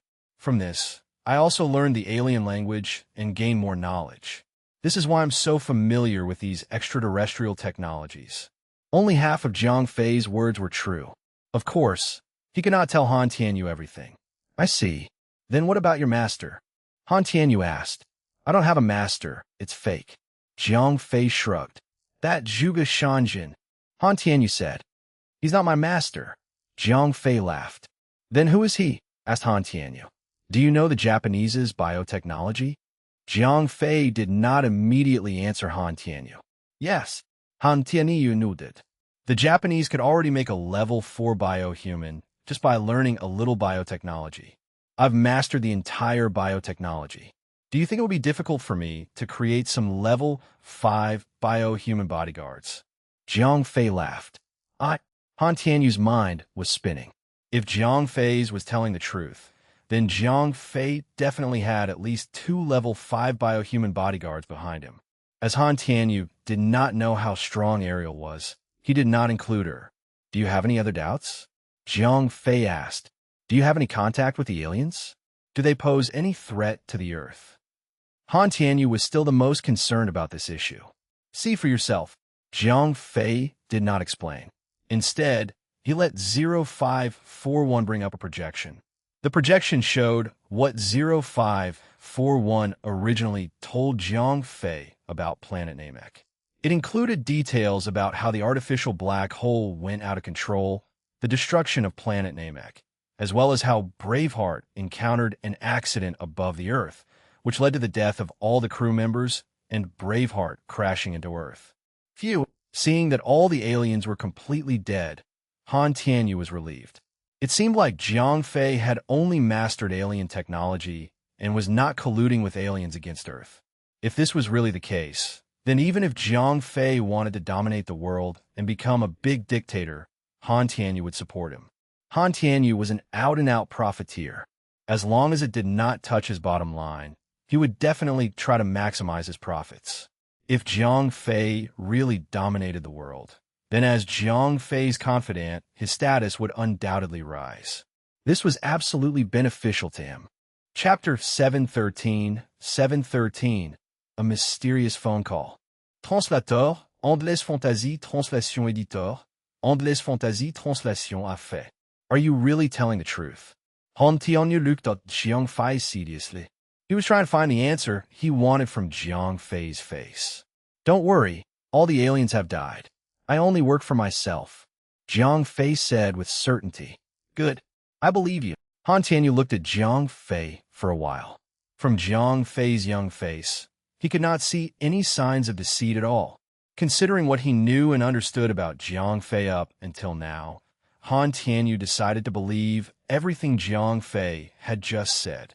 Well, I've already told you everything you wanted to know. Now, I think it's time for you to talk about what I want to know. Zhang Fei laughed.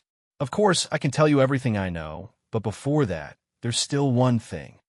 Han Tianyu said. Then, he suddenly turned around to face the northwest direction and knelt down. Today I, Han Tianyu, solemnly swear that from now on I will stand on Zhang Fei's side.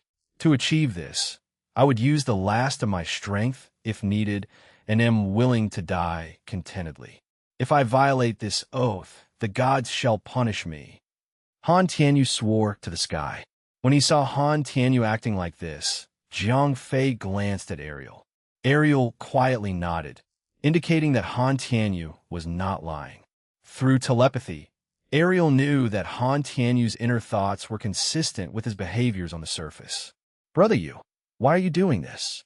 I have always regarded you as a brother. It's weird to see you act like this. After Zhang Fei had confirmed that Han Tianyu was really loyal to him, he rushed in front of Han Tianyu in 2 steps. Then, he pulled Han Tianyu up.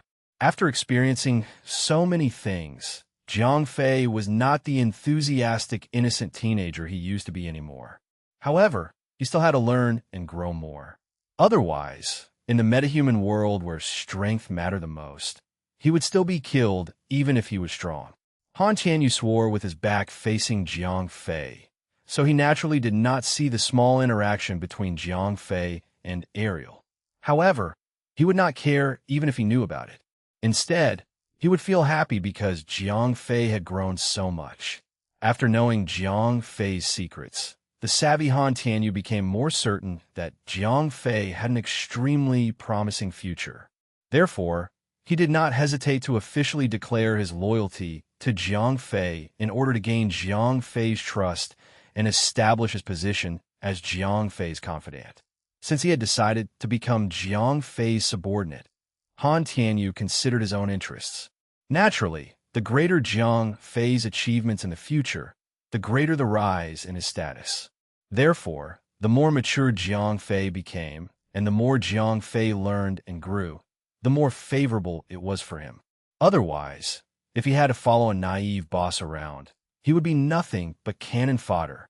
After the formal declaration of loyalty to Jiang Fei, Han Tianyu told Jiang Fei everything he knew about the Supreme Android Soldier project. Currently, the Manda Group was no longer in charge of the Supreme Android Soldier project. The project had become a military-independent project. After the first batch of Supreme Android Soldiers were successful, the military forcibly took all the manufacturing technology and facilities needed to make the metal bodies, weapons, and equipment from the Manda Group. Although the military's behavior had violated the interests of the Manda Group itself was inextricably linked with the military. Hence, even though Han Tianyu was dissatisfied, he could not change the status quo. So, since the military is in charge of the Supreme Android Soldiers now, does this mean that they've also gotten their hands on the artificial soul technology and android manufacturing technology? Jiang Fei asked. Yes, Han Tianyu nodded. Do you know how many Supreme Android Soldiers the military has now? Jiang Fei asked. About 50 or 60. I'm not very sure myself. Currently, I'm not even in charge of the smelting of super metal anymore, so I don't know anything about the military's progress at all. Han Tianyu shook his head. Okay, Jiang Fei nodded. Han Tianyu was not hiding anything from him anymore, so it seemed like the military had attached great importance to the confidentiality of this matter. Thinking of this, Jiang Fei pondered for a long while. Considering that he still needed to cooperate with the country to fight against the joined army of the United States and the mutants, he did not want to have a fallout with the military now. For the time being, he could only put this matter aside. Right? How are the vampires? Jiang Fei asked. Very obedient. It's like we're rearing a group of pigs.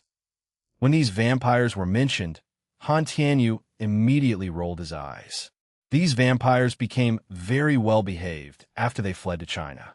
They were also cooperating very well with the Martial Art Alliance, following all the arrangements.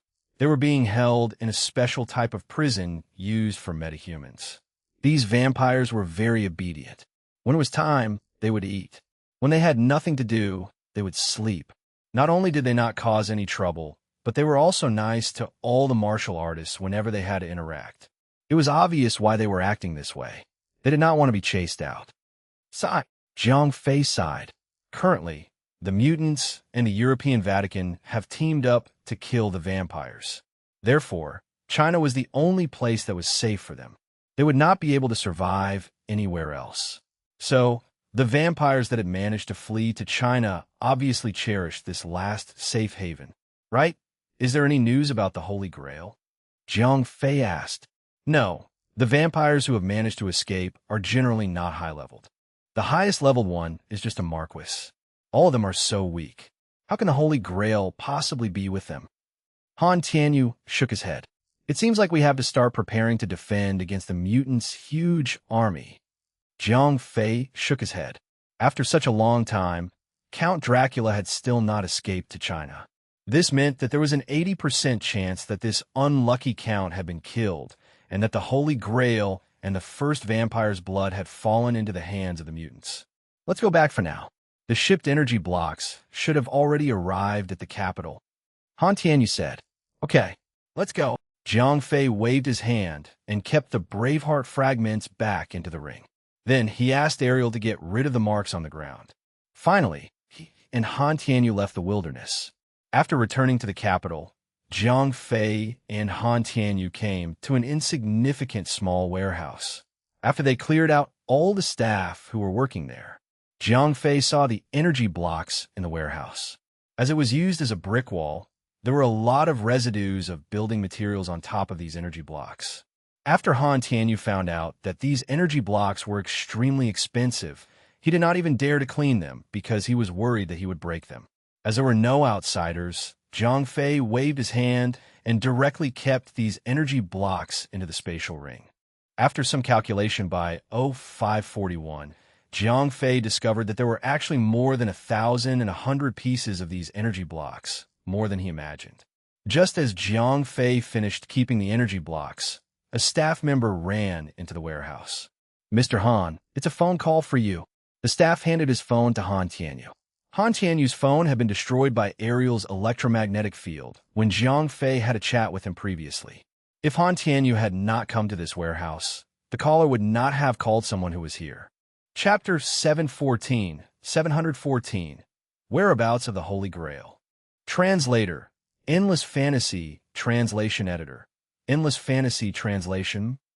Han Tianyu answered the call without moving away from Jiang Fei. He immediately asked, "Who is it?"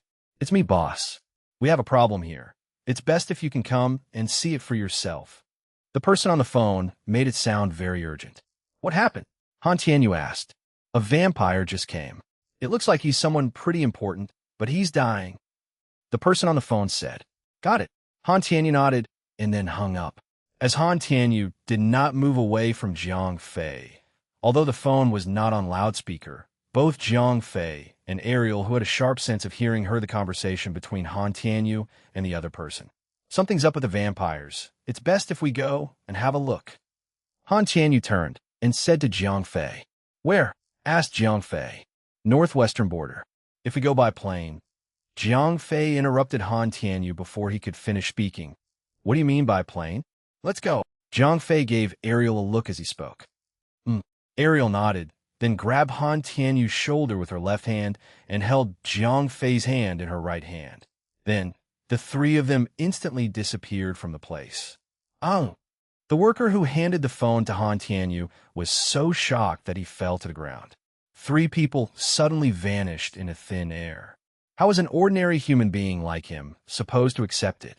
Regardless of how frightened that worker was, Jiang Fei and the others appeared on a barren hill in the northwest of China the very next second. Ariel had never been to China's northwestern border, so she was not able to get to the exact location. However, teleporting together with two other people was still easy for someone with level 5 power. At this time, Han Tianyu was extremely shocked. Although he did not know where they were at, the sudden teleportation was already enough to shock him. 0541. Project a three-dimensional map. Jiang Fei ordered in his heart. Swoosh!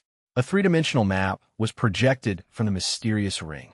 At the same time, Jiang Fei said to Han Tianyu, "Brother, where are the vampires? We're already at the northwestern border." Han Tianyu looked at the map. A large blue dot above marked their current location. Han Tianyu was shocked that they actually traveled a few thousand miles in a second. Fortunately, he knew how to remain calm and still managed to point out to Jiang Fei the location of the secret prison which held the vampires. "Let's go." Jiang Fei gestured Ariel.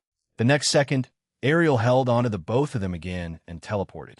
This time, the three of them directly appeared near the entrance of the prison. When they arrived at the gate, they did not have to use any special means in order to enter because Han Tianyu was around. "Boss, weren't you at Capital just now?" The staff here was shocked when he saw Han Tianyu. "How long have you been working for me?" Han Tianyu asked. "For years," the staff replied. "You've worked for me for 4 years, and you still don't know that you shouldn't ask about some things?" Han Tianyu asked coldly.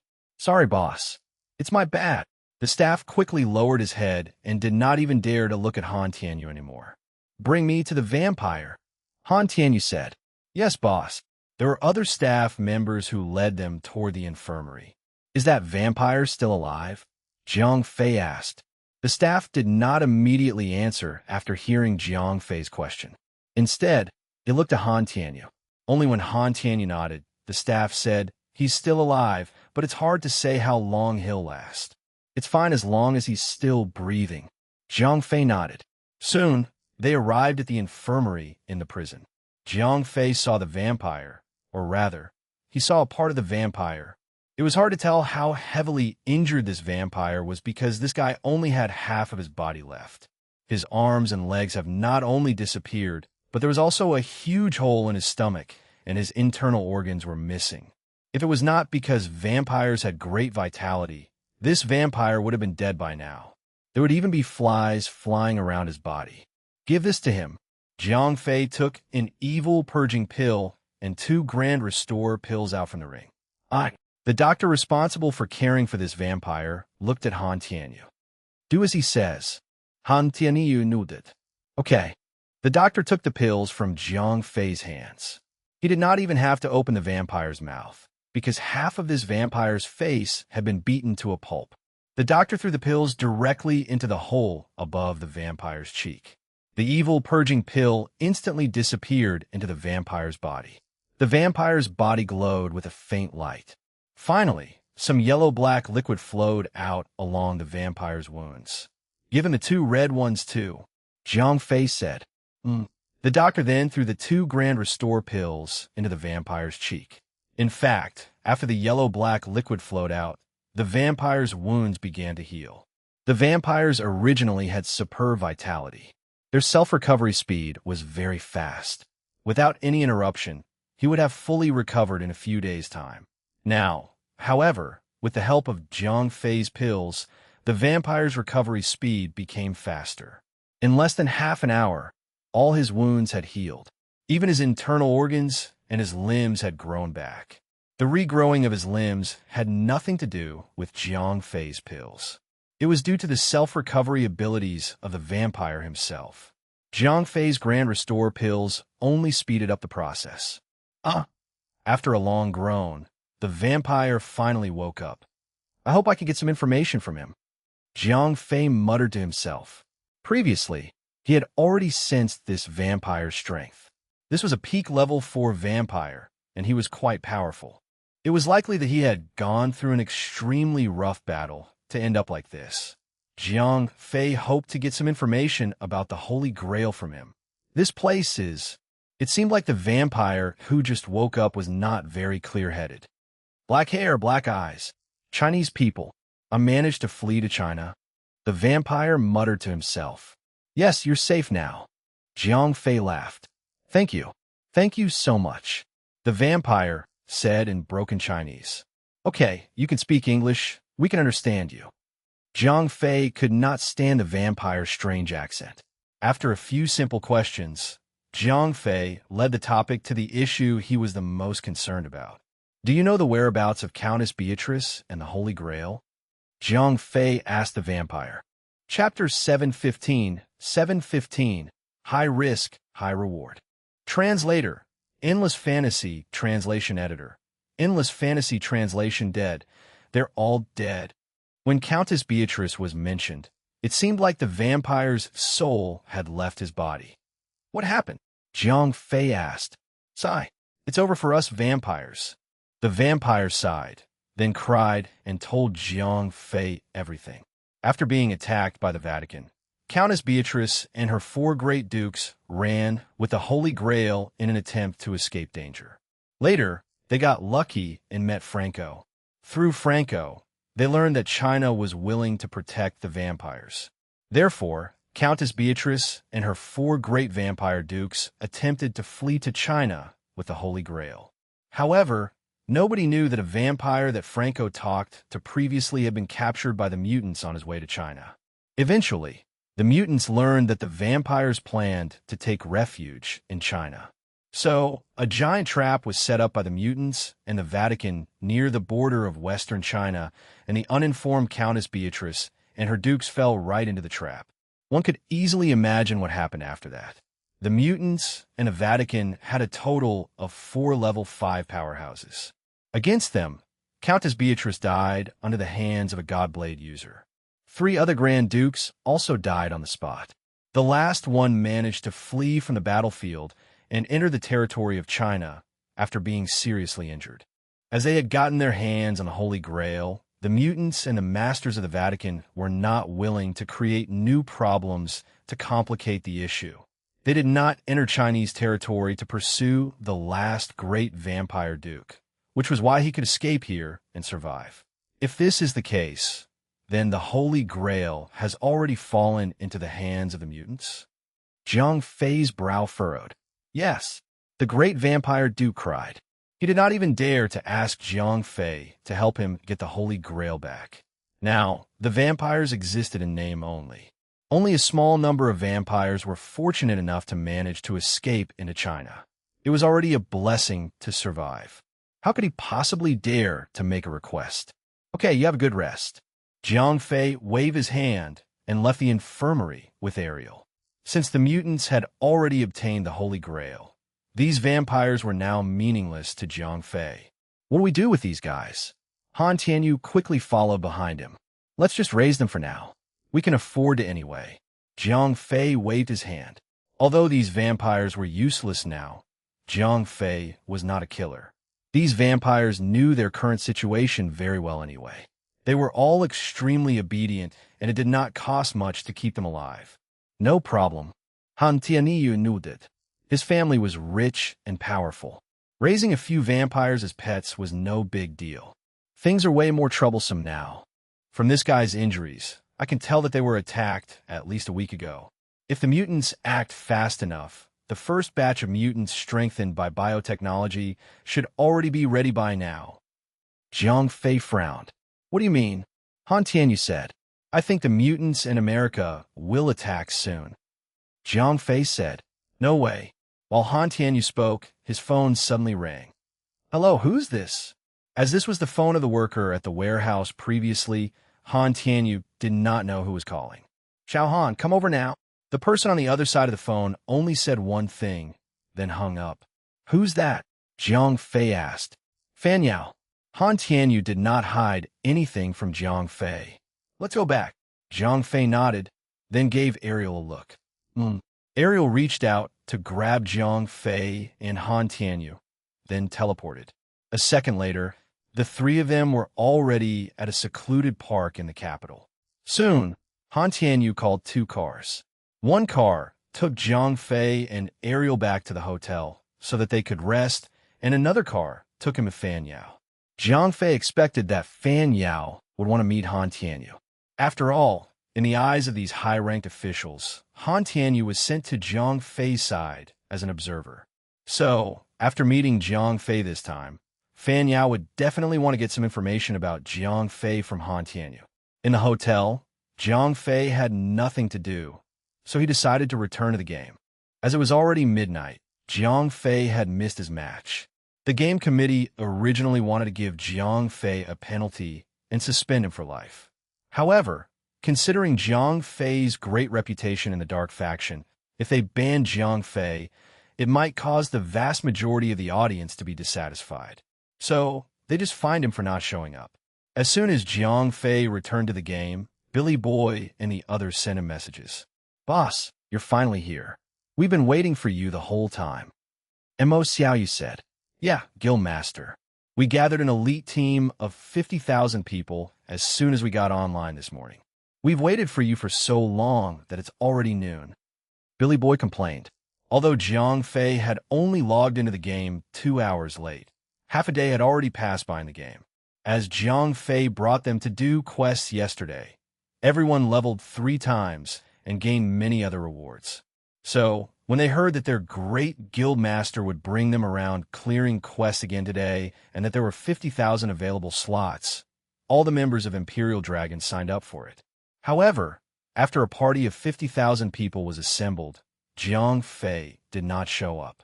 Without Zhang Fei, Billy Boy and 7 Stars Warrior did not dare to accept the quest. Yesterday, everyone clearly saw how difficult the bosses were. There were even Overlord rank bosses. If Jiang Fei was not here, they would not be able to defeat these bosses at all. So, when Jiang Fei came online today, the whole Imperial Dragon became excited, especially those lucky ones who managed to get a slot in the party. They were all rubbing their hands with glee, waiting for their guild master to lead them. Add me in. Seeing that everyone could not wait any longer, Jiang Fei did not delay things any further.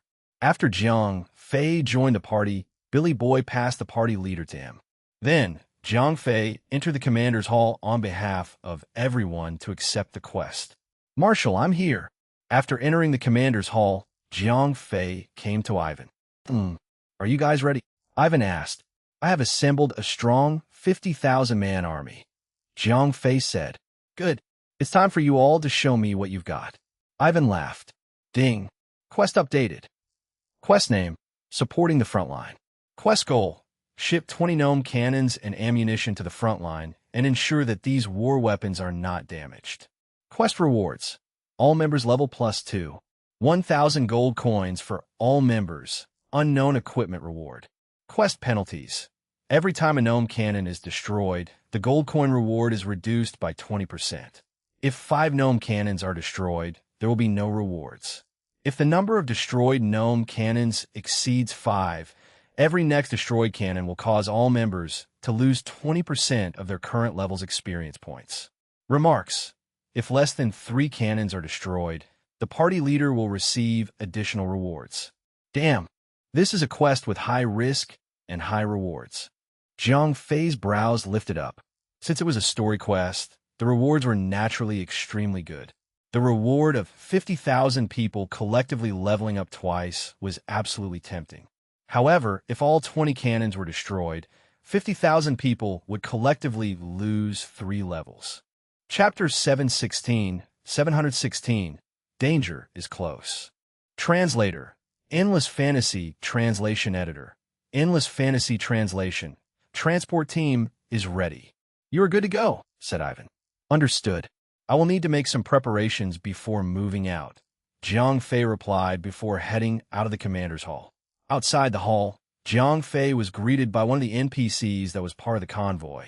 He was just one of the 1,000 NPCs that were in charge of transporting the gnome cannons and ammunitions.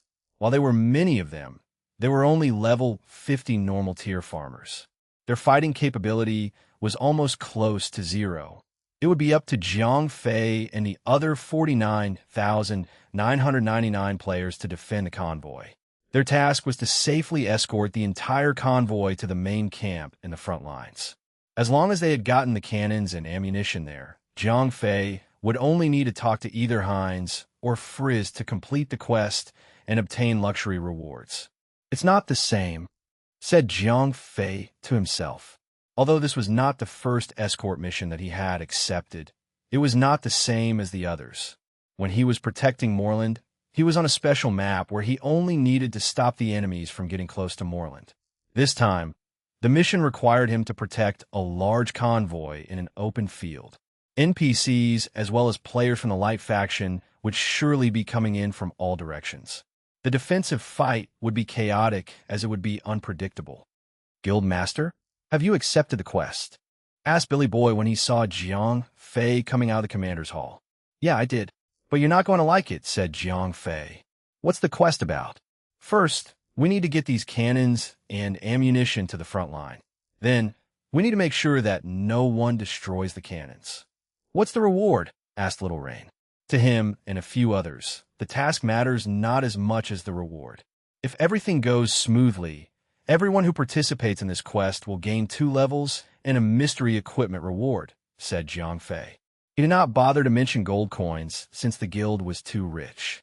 Everyone in the guild had known to receive money from time to time, depending on their contributions. The guild's treasury was never short of coins. Yeah, now that's what I call a reward. Don't be so sure about it yet. If the mission fails, all of us are going to drop 3 levels, said Jiang Fei. With you around, how are we going to fail? Said Little Rain as he chuckled. I'm not all-powerful and all-knowing. Even I can make mistakes, said Jiang Fei as he remembered how Isabella and Ariel had died right before him. Anyway, let's get ready.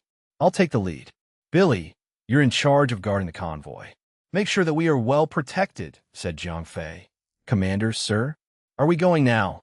Asked one of the NPCs of the convoy. Yes, we are. Follow me, said Jiang Fei as he got to the front most of the convoy. Ding. Verger Glider is now transporting important supplies to the Shadow Faction's main camp in the front lines. All players are encouraged to join the soldiers to stop the supplies from being delivered to their destination. Destroying each supply crate would grant you a luxurious reward. Just as Jiang Fei's convoy started moving, all players in the Light Faction had received a system notification. The quest required them to venture into the territory of the Shadow Faction. However, since the reward was, as the system notification mentioned, luxurious, players had decided to risk it. For each cannon destroyed, the party will receive a total of 200 million experience points, which will be divided equally among the party members. Heck, this is good. Hell yeah. We can also kill that Verger Glider. Heh, the bounty on his head is far greater than the reward for destroying the cannons. Open party here. Feel free to join. In an instant, the Light Faction was rattled. Many players started to form parties amongst themselves, while many other guilds with their own party were ready and waiting. While destroying the cannons came with great rewards, the reward of killing Jiang Fei would be even greater. The reward given directly by the Divine Light God would definitely be worth the trouble. Some had even thought that they might even get themselves a hidden class, or even better, a hidden race. By the time Jiang Fei started moving as a whole, players in the Light Faction had already formed their parties and were on their way to stop him. Sea of players could be seen getting out of the fortresses from the Light Faction. There were still many more in the fortresses trying to form a party. Even though they would need to enter the territory of the Shadow Faction, the average player level had surpassed level 65. They would not need to worry about being overwhelmed by level 70 NPCs. At this point, they would not have to worry about the level suppression system affecting them. They could easily come in like a locust swarm to destroy any NPCs that dared stand in their way. Something is not right, said Jiang Fei to Billy Boy. What could possibly be wrong? Even if someone from the Light Faction were to come and disturb us, they would be fighting us in our own turf. At most, they would send in a small team of thieves, said Billy Boy.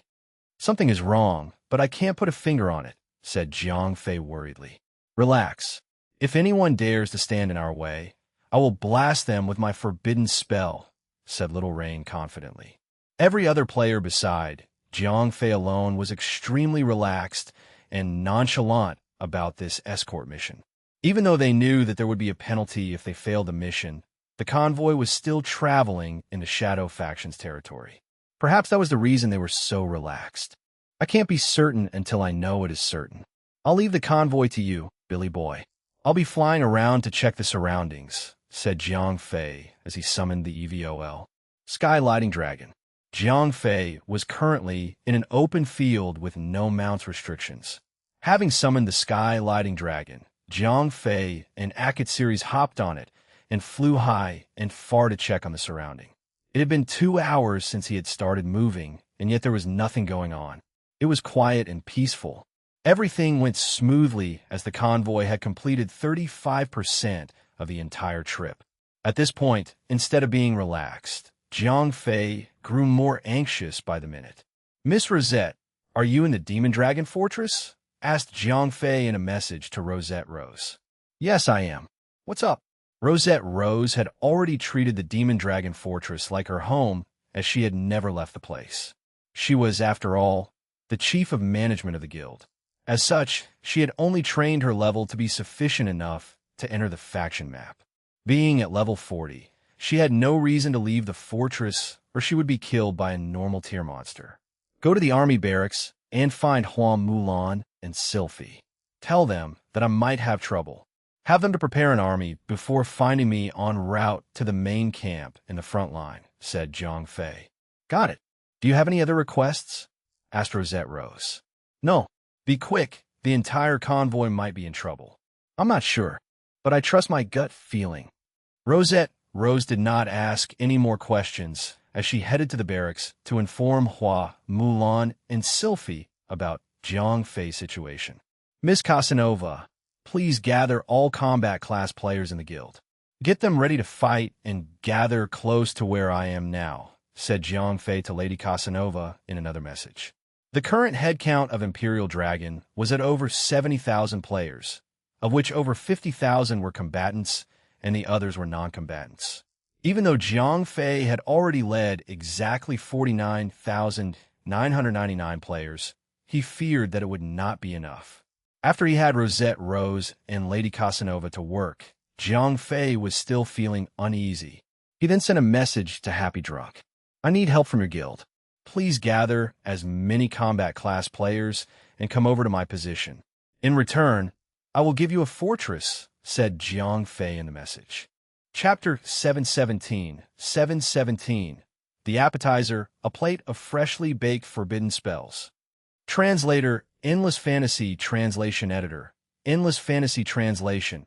I'll take your word for it, said Happy Drunk. Of course, since when did I ever break a promise, said Jiang Fei. I will get my men with you in 30 minutes. Send me your coordinates, said Happy Drunk. Although he was not showing it, he was beyond happy. A fortress was not something that one could easily get. Not everyone could get their hands on a fortress. Jiang Fei was a special case since he had a huge head start. Others would find it hard. For example, if Happy Drunk were to suddenly get himself an empty fortress and claim it, other guilds would fight him for it. Before Happy Drunk could even set up the fortress defense, other guilds would have already decimated his fortress. Before he could even defend against the Light faction, players from the Shadow faction would have destroyed it. Every player then was from major cities, who did not have enemies. It was a zero-sum game. If I don't get one, you don't get one either. In the end, the total fortresses that were built in both the Light and Shadow factions were no more than 10. One of them was Jiang Fei's own Demon Dragon Fortress, the strongest fortress that was built on the faction map. Compared to Jiang Fei's, other fortresses were nothing but fragile Lego contraption that could fall at any time. Many of them had not even finished their core buildings. Demon Dragon Fortress was able to be so strong because of Jiang Fei's early head start. By the time players were able to enter the faction map, Jiang Fei had basically finished building the defensive walls. Not forgetting the hidden class, constructor Beansprout, with the ever-efficient manager, Miss Rosetta Rose, helping Beansprout by providing as many materials he needed, the fortress was built to stand against siege attacks. The towers that were built by Beansprout had powerful offensive attacks that would make anyone who dared to come close run back to their mama. The fortress was just like a stationary dragon. Leave it alone and it grows. However, if you dare disturb it, expect nothing but utter destruction. Jiang Fei had even installed 2 altars inside the fortress that would provide a powerful boon to all allies. The Demon Dragon Fortress's position and its prowess made it hard for any Light faction enemies to even try to invade the Shadow faction. If they wanted to get close to the Demon Flame Fortress, they would have to get through the Demon Dragon Fortress first. The aristocrats were doing very well for the past few months. Although they had made good expansion, they were still not able to claim any fortress on the faction map for themselves. One thing that Jiang Fei had always forgotten was that Han Tianyu had not logged into the game for many, many months. Due to several issues in the real world, Han Tianyu had thoroughly forgotten about the game. To begin with, the reason he had played the game was to get closer to Jiang Fei. Now that his relationship with Jiang Fei was stronger than ever, there was no need for him to bother Jiang Fei in the game. Jiang Fei had never bothered to inform Han Tianyu the importance of the game. Hence, from Han Tianyu's point of view, Jiang Fei playing the game was just a means of relaxation. There was no need for him to join Jiang Fei anymore. Hence, while Happy Drunk was on Cloud 9, Han Tianyu's mind was lost in the clouds. Because of his prolonged absence from the game, the burden of leadership of the guild had fallen onto Happy Drunk. Without the support of the rich folk, the aristocrats had not been at its top form for many months now.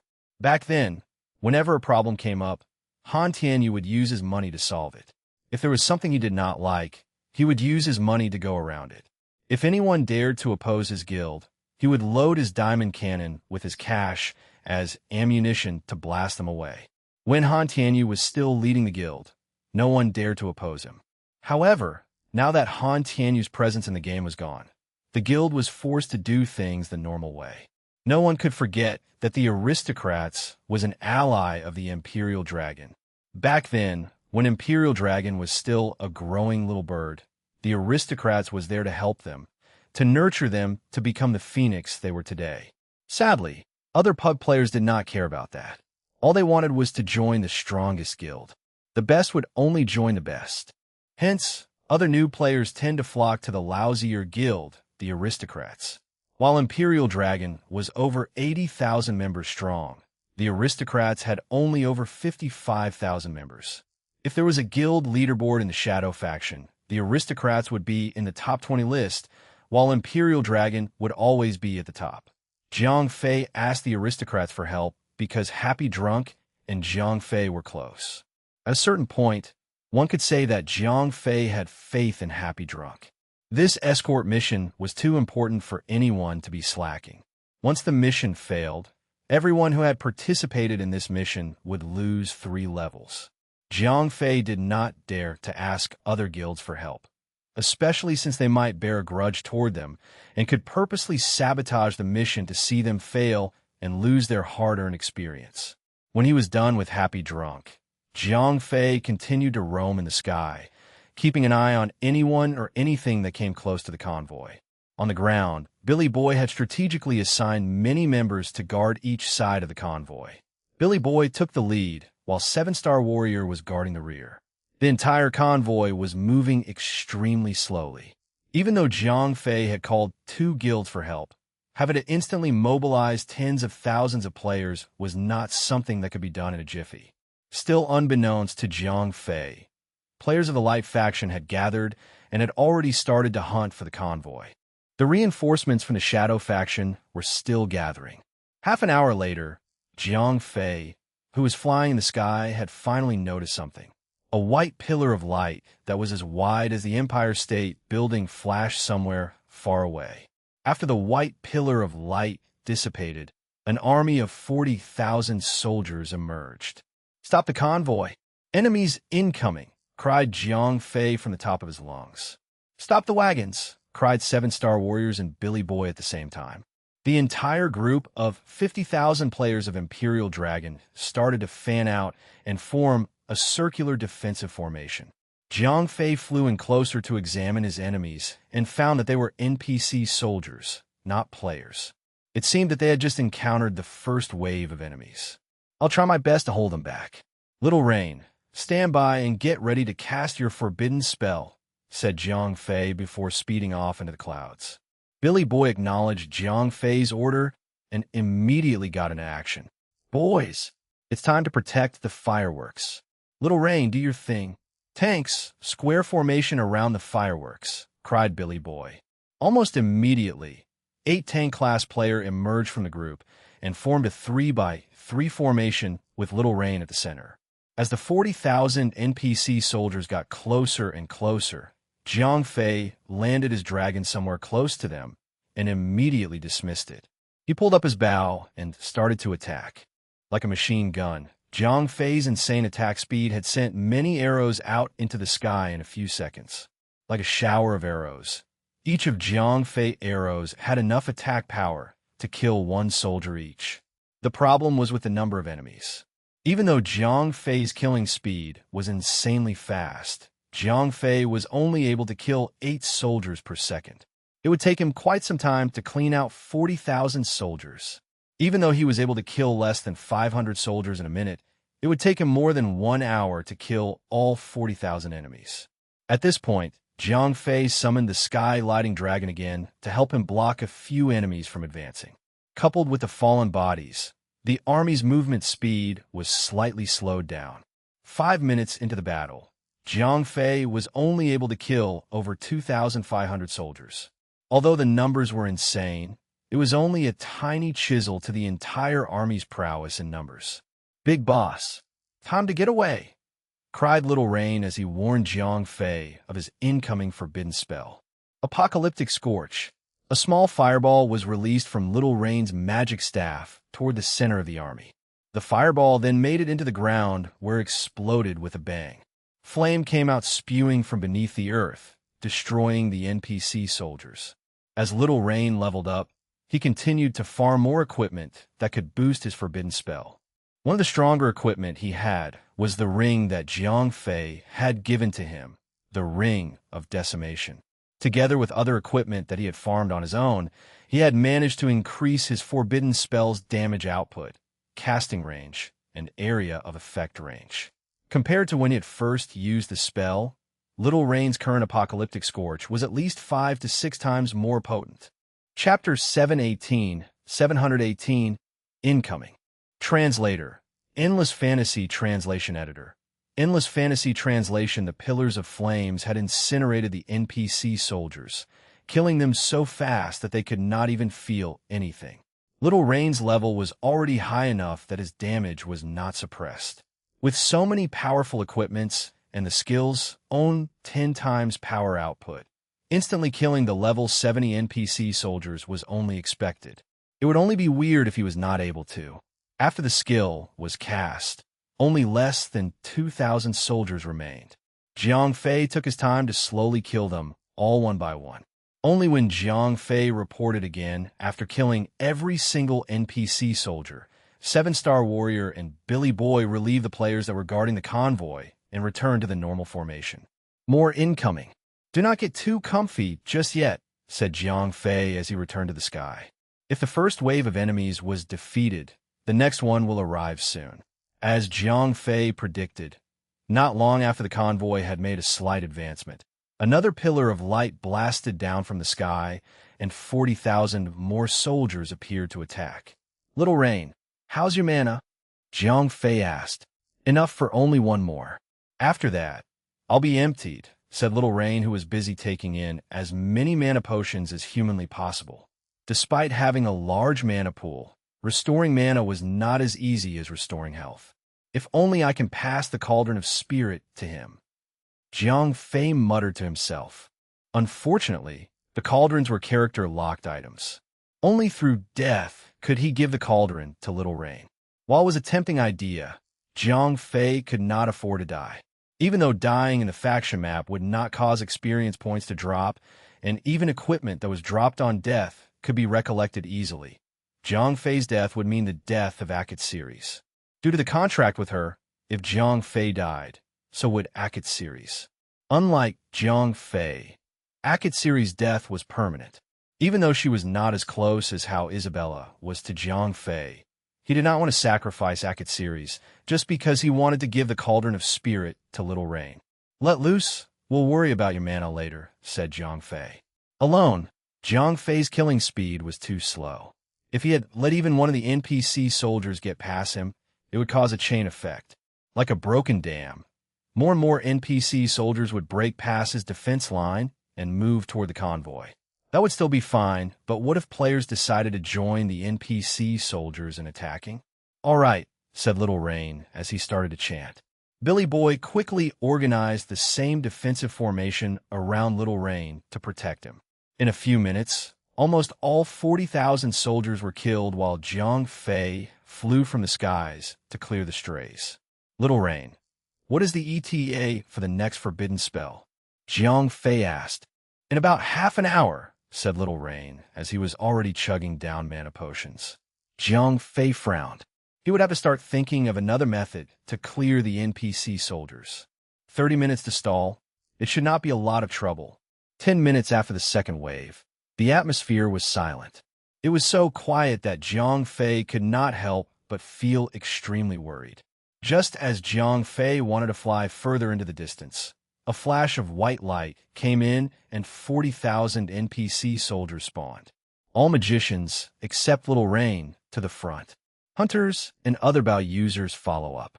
Everyone else, hold your position, cried Jiang Fei as he took the frontmost position far ahead of the absolute defense line.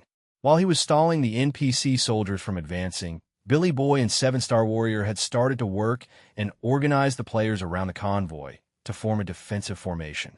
Tanks form 2 lines in the front. Healers stay behind them.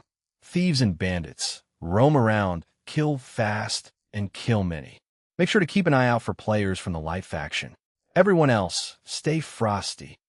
Melee DPS players, stay in formation. Protect the convoy from any incoming players. Jiang Fei was pleased to see how Billy Boy and 7-Star Warrior were working extremely well together. Concurrently, he was shooting arrows as fast as he could, but he was not able to kill fast enough to make a difference. Even though he did not want to, he had to withdraw step by step. By the time the NPC soldiers had entered the magician's attacking range, Billy Boy had initiated the attack. Magicians, AoE skills, bow users, shoot down as many as you can. Do not waste your skills on the front. Let the guild master take them down. Focus on the back, cried Billy Boy. Spells were released into the sky, like fireworks, before turning into a powerful explosion that killed the enemies in large areas. At the same time, all archers were releasing as many arrows as they could. As they were required to shoot the targets at the back, the archers had to aim their arrows high up in the sky to avoid killing the enemies in the front. At that point, the arrows in the air had formed a blanket so thick that it covered the sky. There was no need to aim. Any arrows that were shot would surely hit an enemy. It was an orchestra of destruction. Arrows and spells were whistling through the air as they fell and killed the enemies.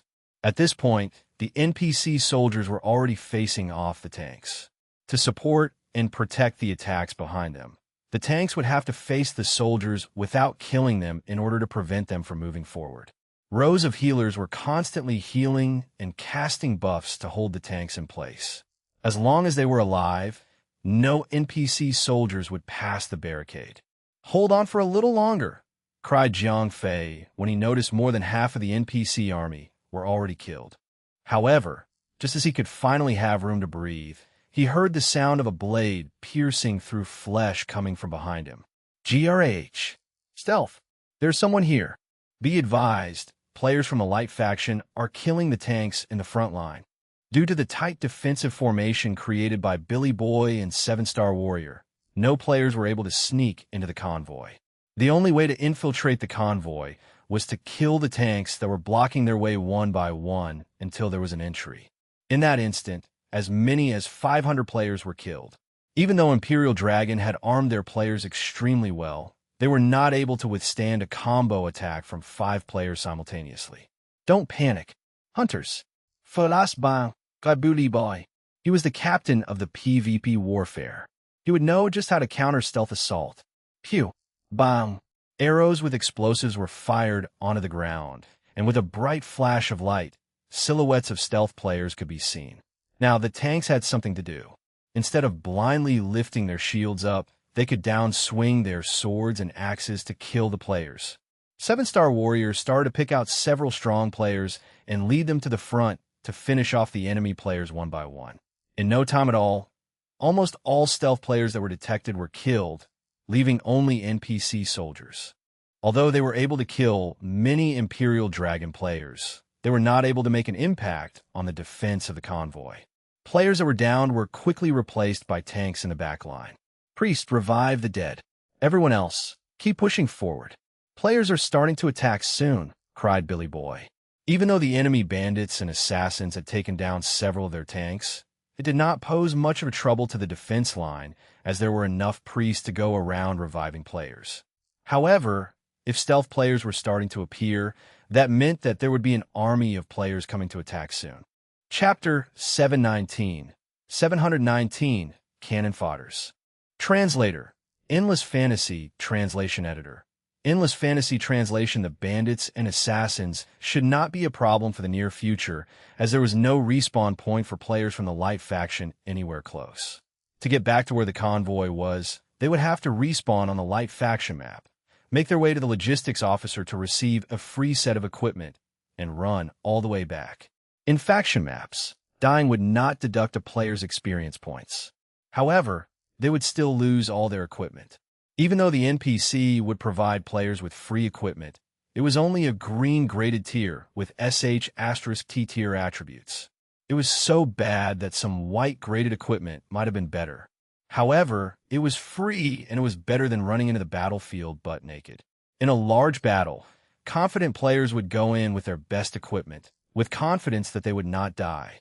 Anyone else would unequip their own personal equipment and store it somewhere else, and put on the free equipment given by the NPC. Dying with the free equipment dropped would not be a loss. With this idea, the bandits and assassins that were killed by Imperial Dragon had dropped nothing but greens. The equipment that were dropped were so worthless that they had only cost 1 copper coin. It would not even be used for dismantling to be broken down into something useful. It was truly a trash-tier equipment. Billy Boy sighed heavily. "Seems they will try and use the Zerg swarm tactic," said Billy Boy when he noticed a sea of green graded equipment lying on the ground. He understood that the enemy will not mind dying as long as they could deal some damage to the convoy. It was a good strategy since they had nothing to lose. While they could respawn again and again, they would not be losing anything but time while the manpower of the Imperial Dragon will be slowly chiseled away. Ignoring the threat of the bandit and assassins, for now, Billy Boy returned to focus on the formation since he will be expected a wave of players coming to them. At this point, Jiang Fei and a few of other range attackers were cleaning up the remaining NPC soldiers. Before they could even finish mopping the battlefield, a new batch of 40,000 NPC soldiers had spawned. So soon, Jiang Fei roared angrily. If waves of soldiers will only keep on spawning like that, the convoy would not be reaching their destination by the time the server shut down for the day. Being mad was useless since the NPC soldiers will only keep on coming. In no time at all, before the tanks of the Emperor Dragon could even fully recover, the NPC soldiers had already started to come close. Jiang Fei had no choice but to charge in. The same tactic was applied this time as well. However, I spotted him. He's right there, sandwiched between the Imperial Dragon and the NPC soldiers. Go get them. Let's do this. Have no fear. We have more players on our side. We will kill him today. Heck yeah. We can die 10 times over and drop nothing but trash. As long as we can kill Jiang Fei. Jiang Fei had spotted the incoming sea of players that was emerging from the horizon. All of them were from the light faction, and they were at least 300,000 of them. These sea of players were only the first and fastest player that had managed to party up. They mainly consisted of small to medium-sized guilds and a few other pub players that ganged together. They were weak and greedy to the core. They fear that other larger guild will take down Jiang Fei before they could and would not wait any longer to strategize properly. This is bad. Little Rain, how long until the next forbidden spell? Cried 7-star warrior when he spotted the sea of players. Even though they were weak, they had the numbers. 300,000 against 50,000 was nothing to be relaxed about. If Billy Boy did not give out the order, no one is allowed to fight back. In accordance with Jiang Fei's order, they must stay with the convoy to protect it at all cost. 15 minutes, cried Little Rain with a bottle of mana potion dangling at the side of his mouth. F***CK this. We'll go all out. Tank, circle formation. DPS, healers, prioritize enemies that are closer to the tanks, cried Billy Boy. He quickly conveyed his order to 7-star warrior and have him to coordinate with him. It was a test of cooperation and teamwork. Even with superior equipment, skill, and player level, being outnumbered had placed them in a tough position. Bandits and assassin are to come back to the convoy right now, said 7-star warrior in the party channel. There were too many enemies coming at them. Even if the bandits and assassins could take down players, they will be killed as soon as they had killed someone. It was not a good trade, since the Imperial Dragon will be giving out superior equipment in exchange for a few enemies' lives. Look, it's really only 50,000 players. If we destroy only one cannon, it's 200 million experience points. All right, boys, the jackpot is right there. That bunch of pipsqueak had dared to call themselves the best guild. All of them are just dogs raised by Jiang Fei. Let's kill them all and get their equipments for ourselves. Let's go. Yeah. Why aren't you going? Why should I? You're much stronger than I am. You should lead the charge. Stupid. I don't want to become the cannon fodder. Even though they clearly had more players on their side, the army of players had dared not to charge into the fight. They were all cowardly players that, even in a herd, they had dared not to step forward. All of them wanted to take advantage of the situation and let anyone else to be the cannon fodder while they would reap the benefits for themselves. Delay. In 10 minutes, I'll blast all of you to hell," cried Little Rain when he saw how the players of the Light faction were arguing amongst themselves. Spineless cowards, Billy Boy scoffed. If they were not tasked to protect the convoy, Billy Boy had the utmost confidence in defeating the army of 300,000 players. Why are we stalling? If the Imperial Dragons had dealt with the NPC soldiers, we would only be digging out graves. Good idea. Please lead the way. We'll be right behind you. Behind my butt. Why are you not going? Everyone knew the concept of becoming the cannon fodder, and no one was willing to charge first. That was the disadvantage of being a pug player without a dedicated guild. There was no teamwork, no leader, no commander. Pug players fight for themselves and no one else. Hence, even though they know that if the Imperial Dragon had cleared the NPC soldiers, they would only be losing their real cannon fodder, yet none of them were willing to go. By the time the NPC soldiers had less than half of them left, someone amongst the army of 300,000 players had come out. "A bunch of sore losers," said that player. He was the guild master of a medium-sized guild. Without waiting, he commands his own army of 50,000 players to charge into the battlefield. "Look, a guild has taken the lead. Let's go. Go!" As soon as the mid-sized guild had taken the lead, the other pug players instantly followed behind. From afar, they looked like they were coming in an arrow formation. Even though no one wants to be the cannon fodder, there were only 20 cannons in the convoy. If one guild that had taken the lead destroyed them all, there would be none left for the others. Being greedy to the core, they would not allow them to reap all the benefits to themselves. "Stop," said the guild master in his guild channel as soon as he had entered the attack range of Imperial Dragon. He had already predicted this. He had only wanted to give the impression that he will be taking the lead. Hence, when he saw that his plan was working, he stopped right at the crucial moments to let the other stupid player behind a charge in front of him. Chapter 720, Baited and Ruined. Translator, Endless Fantasy Translation Editor. Endless Fantasy Translation, those that were baited into charging forward had realized it too late. They were already within the attack range of the Imperial Dragon's defenders. Unfortunately, they could not retreat as there were too many players were behind them blocking their way. On the one hand, they could go forward to attack. On the other, they could just run sideways, still be within the attack range of the Imperial Dragon, and get themselves killed. Cataclysnova. I shall hold this against you. Mark my works, I shall have my revenge, said the poor guild master that was baited into charge first. With no choice in hand, he had chosen to proceed to fight until the last member of their guild dies. You can bark all you want. You had only gotten what you deserve for trying to take advantage of me. I'm only serving you the same treatment that you tried on me, said Cataclysm Nova to the baited guild master that was trapped in between Cataclysm Nova's guild and Jiang Fei's. Ignore the fraud. We shall proceed, cried the unfortunate guild master as he led his guild to their death under the attacks of Jiang Fei's Imperial Dragon. At the same time, Cataclysm Nova had led his guild members to follow loosely from behind. With someone taking all the damage for him, Cataclysm Nova's guild will suffer minimal damage. Since he was charging in second, Cataclysm Nova was not worried about reaping the rewards. Tanks, hold them off. Healers, focus only on the tanks. DPS, if you take damage, run back and heal yourself using potions. Do not demand heals from the healers. Billy Boy roared. He was at his best in such a war.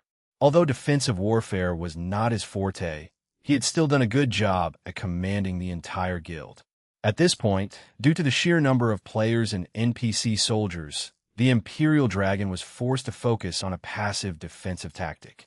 All the tanks had their shield held in front to form an unmoving barricade. All their movements were rigid and instantaneous. Every time Billy Boy gave out an order, everyone, including the healers, will move instantaneously. At the second, when the buff on the tanks had expired, the supporter and healers will instantly recast the buffs to support the tanks. The cooperative level for Imperial Dragon could be said to be at the maximum. Compared to the messy, uncoordinated formation of the enemy, Imperial Dragon was rock solid. Attacks from the Imperial Dragon had never stopped since the start of the fight. The death per second was by the thousands. Anyone who dare to come closer to the tanks will be killed. That is for certain. Another certainty was the fact that thousands of deaths per second were insignificant since the enemy had over 300,000 head. If it was a guild, thousands of deaths per second was a serious matter, especially the one of the guilds that had, unfortunately, been baited to charge head first. As soon as they reached within attack range, they had already lost more than 40,000 players out of 60,000 members. By the time they had reached the front of the tanks of Imperial Dragon, all of the guilds were killed. Despite being able to attack and be attacked, players and NPC differs greatly in many factors. While players can inflict very powerful damage, NPCs had an incredible higher health points. The NPC soldiers that Jiang Fei was fighting against were at level 70 elite tier. At the same time, he was dealing with many players, coming from all sorts of guilds, small or big. It matters not if they were only level 65 and equipped with extremely weak equipment. Their health points was so low that they had only 1/3 of the NPC soldiers' health points. Put Jiang Fei aside and stop attacking. Members of the Imperial Dragon would still be able to one-hit kill any random enemy player. The loss of combatants of the Light faction was not small. One mid-sized guild was entirely decimated almost less than 30 seconds as they tried to attack the tanks. Even so, the number of enemies was still somewhat the same. Thanks to this sacrifice of the unfortunate guild, players that came from behind had formed a buffer that will never be going away for some time unless Imperial Dragon could increase the number of attackers. Two sides of the faction had clashed. With melee attacks coming in from the Light faction, the number of casualties had only increased for the Shadow faction. As soon as the first tank falls, more followed. Even though Billy Boy was extremely efficient in monitoring gaps in the front line and replaced the gap with a warrior or a melee class with higher health points, he could not prevent the speedily increasing death rate. Unlike the enemy, with every death for the Imperial Dragon, the stronger would the enemy be. Zen, ETA, Billy Boy roared. At this point, the front line was getting incredibly unstable. Desperate for a solution, Billy Boy turned to Little Rain for hope. 7 minutes. 7 more minutes. Little Rain cried back. **T. We need to hold on. Healers, you're the last hope we've got, cried 7-star warrior as he rushed to the front line to replace one of the fallen tanks. As a player that had an undefeated record in PvP battles, 7-star warrior was killing like a machine as soon as he got into the front line. 7-star warrior had the privilege to be one of the top deck in the guild. He had his own personal healers with him all the time, with high health points and attack. Unless he was facing an equally strong opponent, no one could bring him down. Not by a long shot. I need 5 groups of warriors in the right-wing defense line, said Billy Boy. Both Billy Boy and 7-star warrior were both higher officials in the guild. Even so, there was a difference in authority. 7-star warrior had always been leading PvE groups into dungeons and open field boss. Billy Boy, on the other hand, was a meister when it comes to coordinating PvP battles, small or large. For this escort mission, Jiang Fei had given Billy Boy the highest level of authority, second only to him. Is 7 minutes long? Depends on the context. Enjoying a cup of noodle? Not long enough. Waiting for Little Rain to cast Forbidden Spell in such a dire situation? Too long. The number of tanks defending the front was dropping faster than flies. At this point, all of the tank remaining had grown extremely tired. Jiang Fei and a large portion of the front line were tanking and defending against both players and NPC soldiers. Having to divide their entire troops to fight against two sides was extremely taxing to the Imperial Dragon. Just hold a little long. It's about time for us to strike back, said Billy Boy in the party channel. Left wing.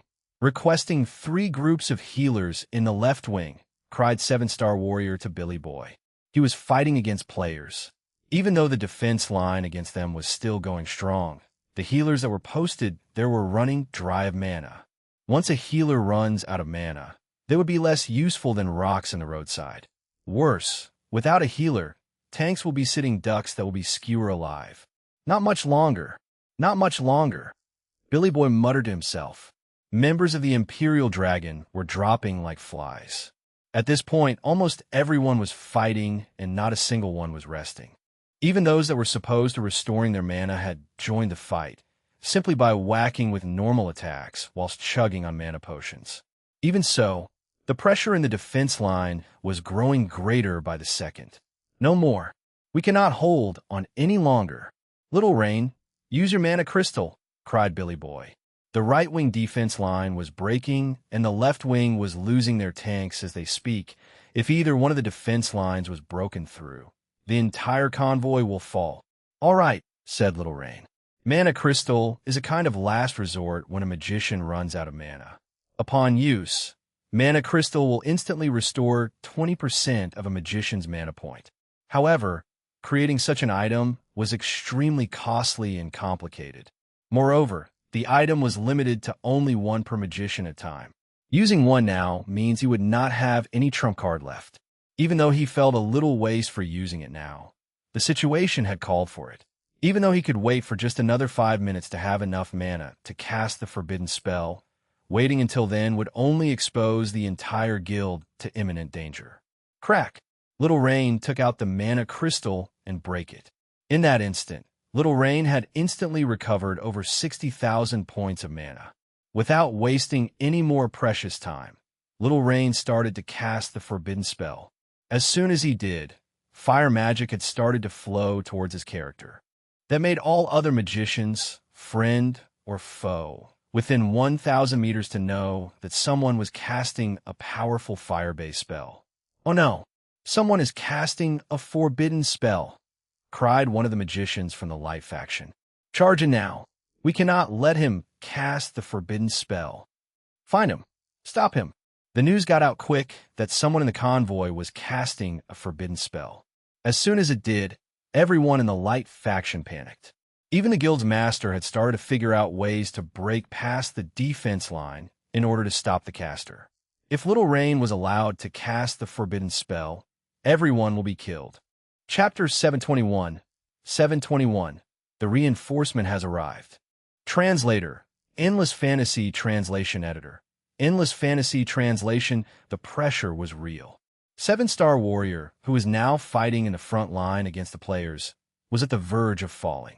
However, in that moment of desperation, the chance of Little Rain's forbidden spell had instantly boosted their morale.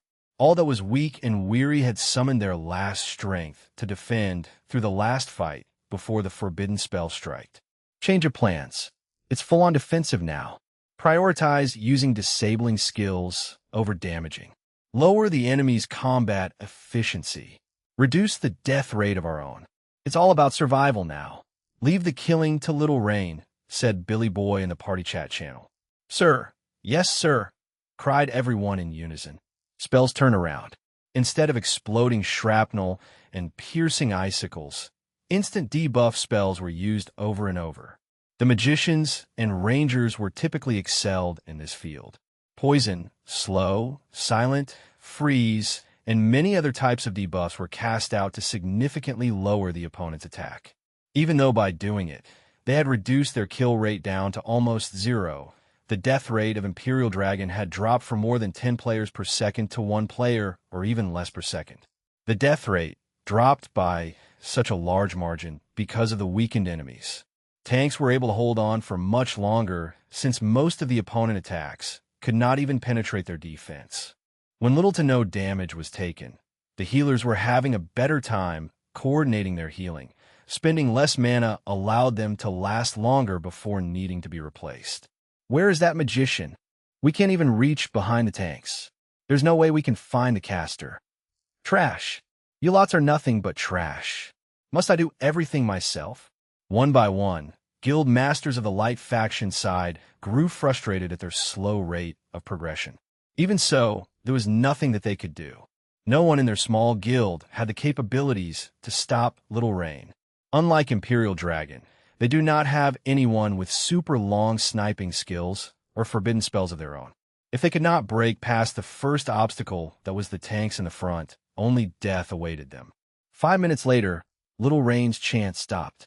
Everyone in the Imperial Dragon had goosebumps when he stopped chanting as they know what came next. Forbidden spell, Apocalyptic Scorch. A professional guild master would have known the capability of their own guild. They should have already started evacuating the front lines the moment they were unable to find the forbidden spellcaster. Inversely, these light faction guilds and pub players had formed an extremely tight formation in order to form a spear formation to take down the tanks of Imperial Dragon. Although it was a good formation, it was also the cause of their downfall. Kaboom! The prowess of a forbidden spell was only intensified at this very moment. One spell was all it took to change the tide of war. That one spell had taken out 90% of all light faction players. A few of those who still survived were only able to do so because of their cowardly intuition. What was left in front of the tanks were those that were not within the attack range of the forbidden spell. Even so, seeing that almost all of their comrades perished, they turned around and started to flee. It was futile to continue pressing on, as they would not make any progress. "All right, boys and girls, it's time to return the favor," said Billy Boy as he gave the green light to start attacking. Seven-star warrior scoffed. He and the others that were fighting the players had started to recover hastily. In less than several seconds, everyone was restored to full health. With a huge number of enemies reduced to ashes, there was nothing to fear. It was high time to strike. The other survivors of the forbidden spell ran. They did not know what to think after seeing a spell that had such a high area of effect and kill rate. No, everything in the game was as diligent as Jiang Fei, who studied the game inside out and knew how to play it better.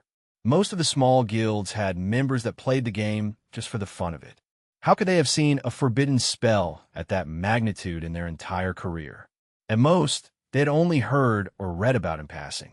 The spell was able to take out more than 200,000 players.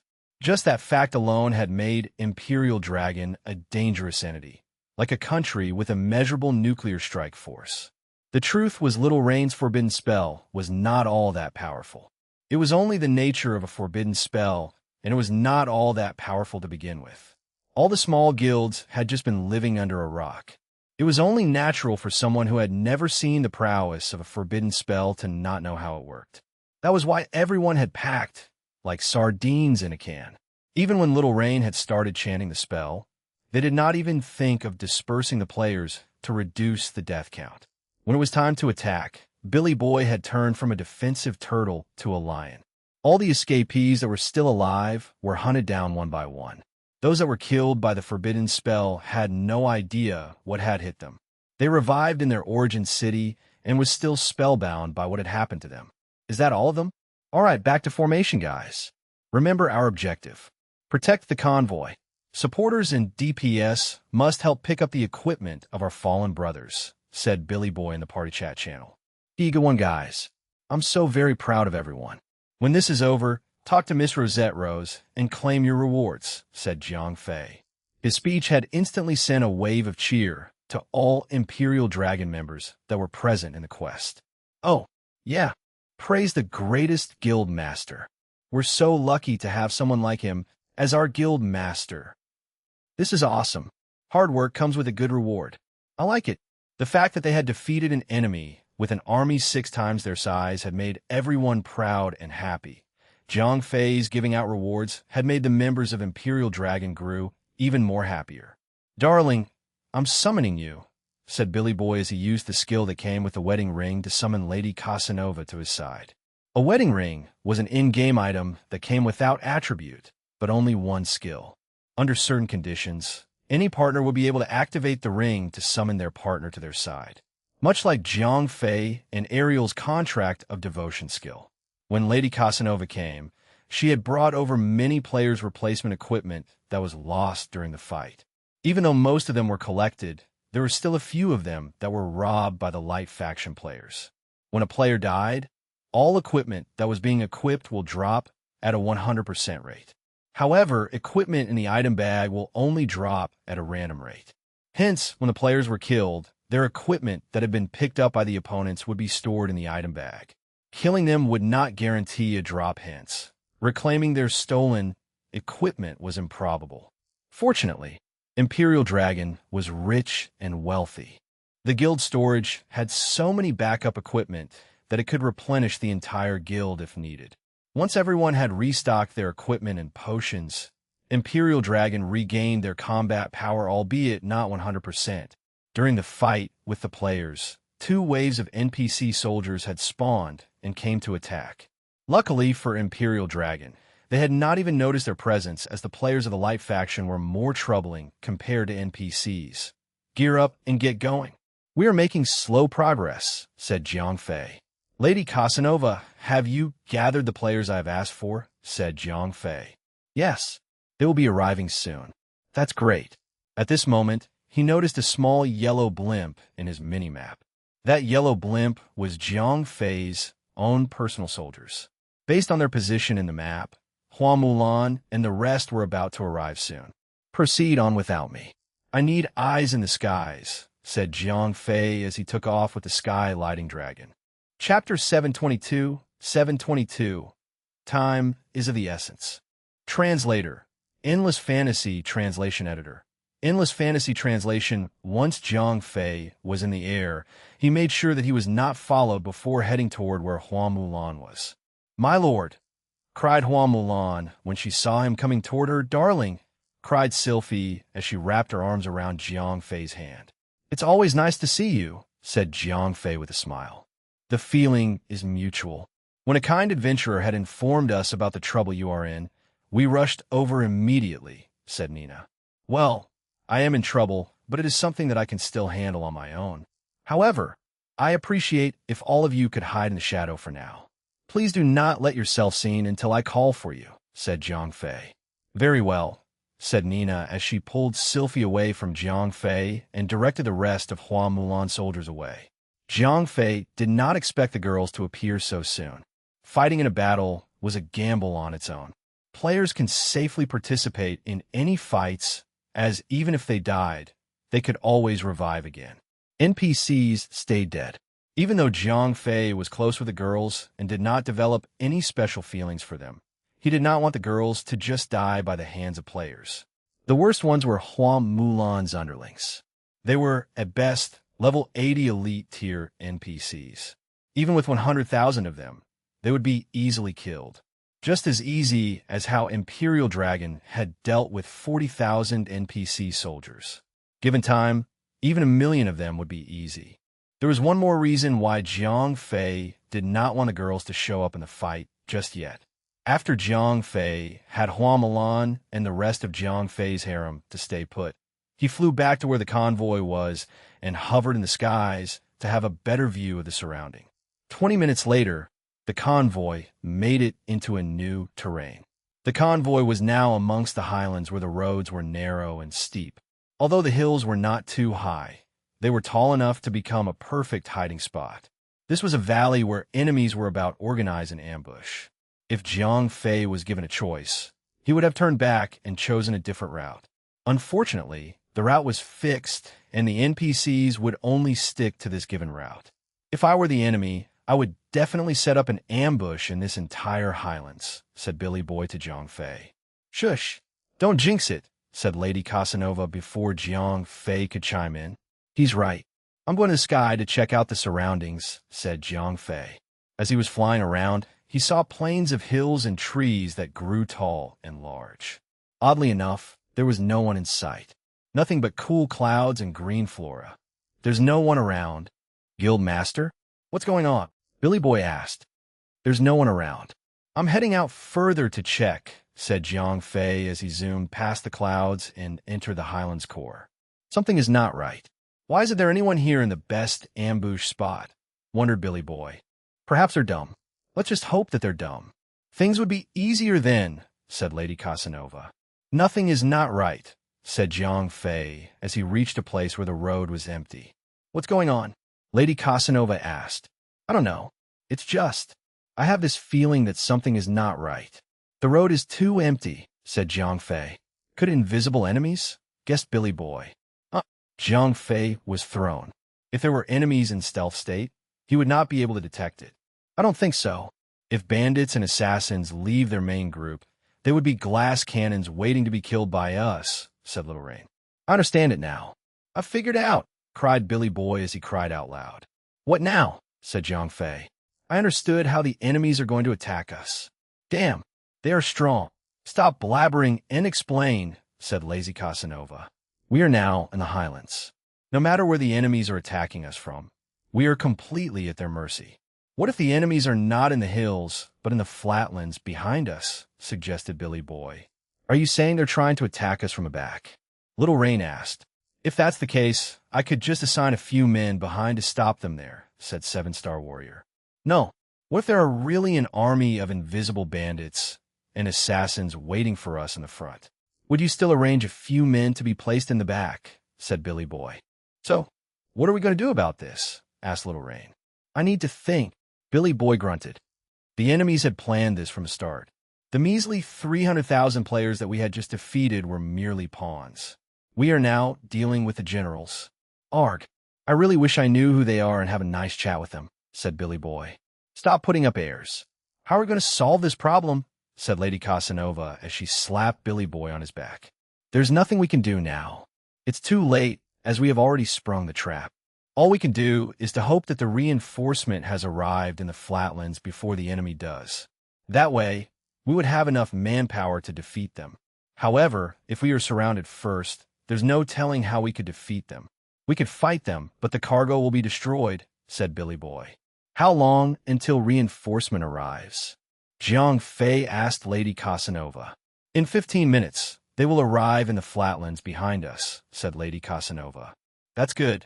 Jiang Fei nodded and quickly sent a message to Happy Drunk to ask him for his time of arrival. Happy Drunk replied almost instantly, saying that he and his army would arrive in 20 minutes or less. Stop the convoy and consolidate our defenses around the cargo. There's no telling how far can we go. If the enemy arrives first, we will fight them, said Jiang Fei confidently. Guild Master, is there something that you're not telling us? How are you so calm and composed? Asked Lady Casanova. Even though she had chosen a female minotaur as her character race and spoke loudly, very unladylike, she was still a lady in the end, and her observation skills were as sharp as an eagle. You'll know soon enough, said Jiang Fei with a smirk. In no time, the entire convoy came to a halt.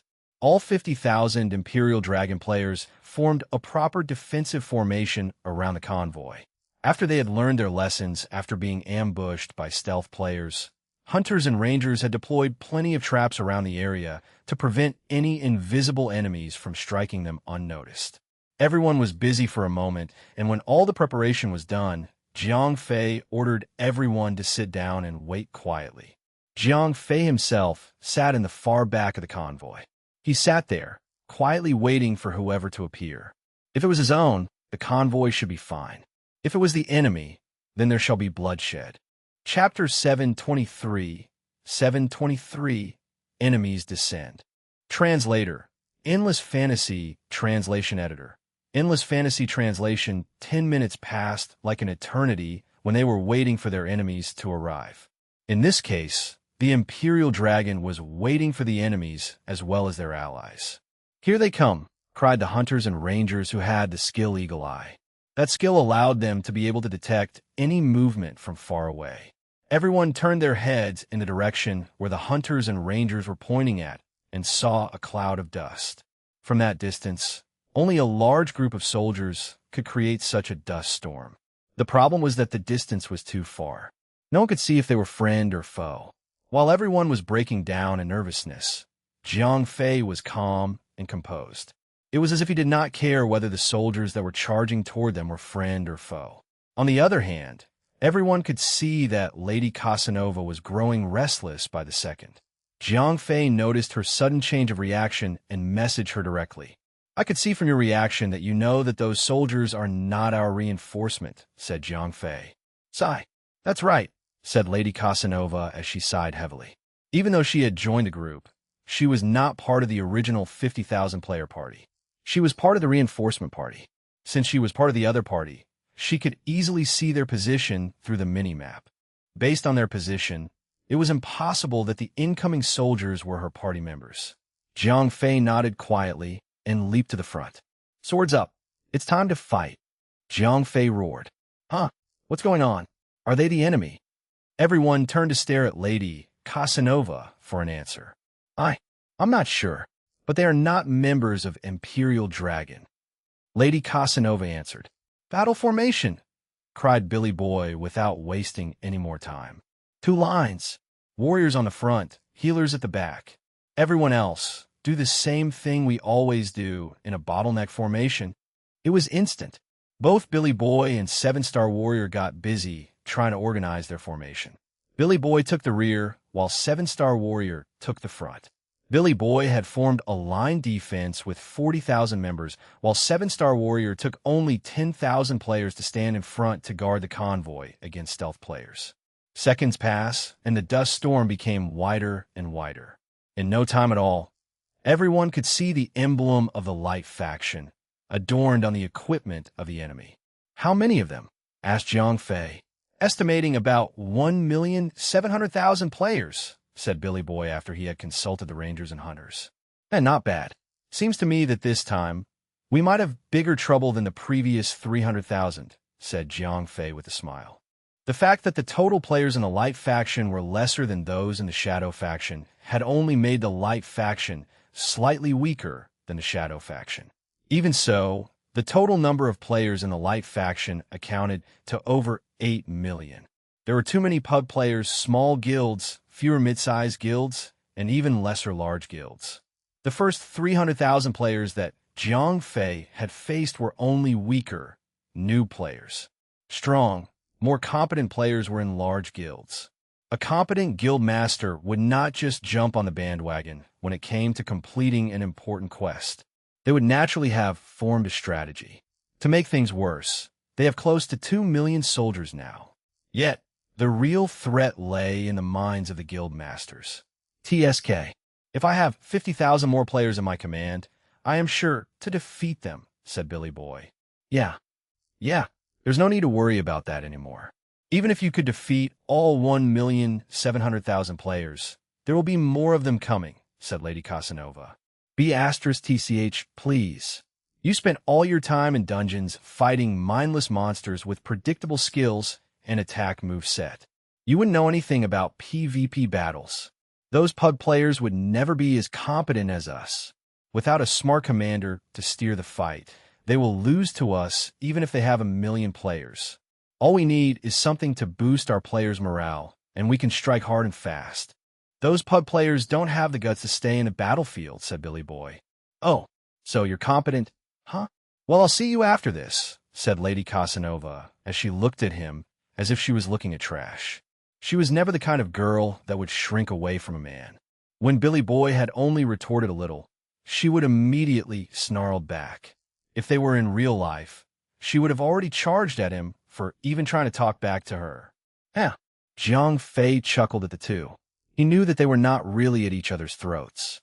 They were just putting on a show to elevate the tension that was in the air. Even though Imperial Dragon had only just defeated 300,000 players with only a small 50,000 army, they were still nervous at the incoming million players.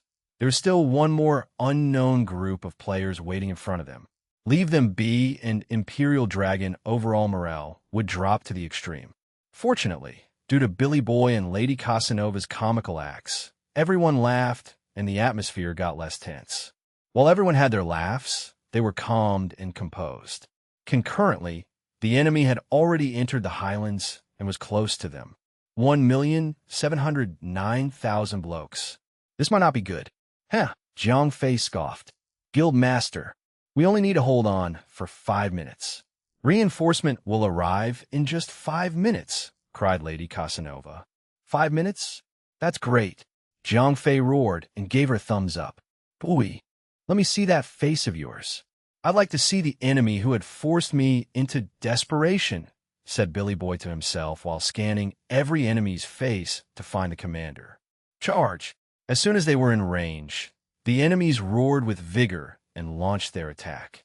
As mentioned, the army of 1,700,000 players consisted of players that were considered as professional. Many of the large guilds had formed a temporary alliance before they came.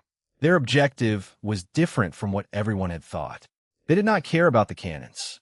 20 cannons would only provide roughly 4 billion experience points. After dividing, everyone would get roughly 2 million experience points, which was not a small amount. These guild masters would not be swayed by such mediocre experience points. They would only strike if all 20 cannons would provide enough experience points to grant everyone a level.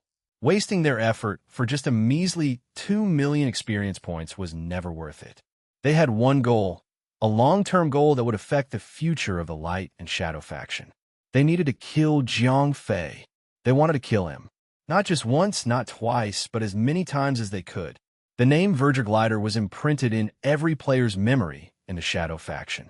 Both factions recognized that Verger Glider was the spiritual leader of the Shadow faction. Everyone looked up to him. If the Light faction could defeat him, the morale of the Shadow faction would drop. That would only lead to the downfall of the Shadow faction. The war between the Light and the Shadow had almost reached its climax.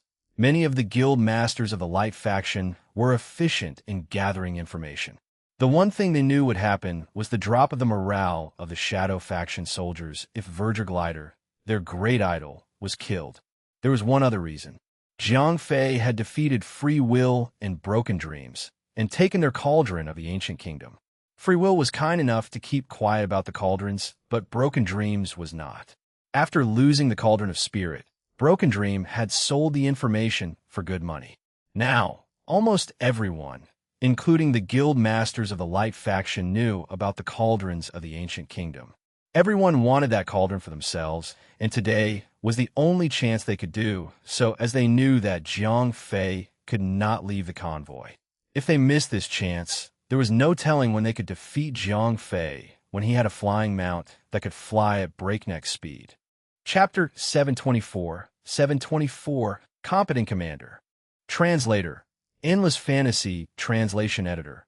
Endless Fantasy Translation. The inevitable battle ensued as players of the Light faction came in to attack the convoy. In the Highlands, moving across with a large convoy was slow and tough. Without a chance to escape or even move elsewhere, the battle was forced to take place in a small pathway. Even though the enemies were largely overnumbered, they were not able to show the prowess as a whole. Hence, their commander had improvised their attacks in waves. Each wave would have 50,000 players max. By doing so, they had significantly improved their battle prowess. 7-star warrior, do not forget to guard the front, warned Jiang Fei. Don't worry about us. We will keep our eyes peeled, said 7-star warrior. He was in charge of guarding the front, while Billy Boy was taking the rear. The battle in the Highlands was slow, but steadily growing rowdier and violent. Melee fighters crossed swords, healers repetitively trying to keep their tanks alive, and the range attackers were spamming all their AoE skills. Rain, when is the forbidden spell coming? Asked Billy Boy. 30 minutes. At least.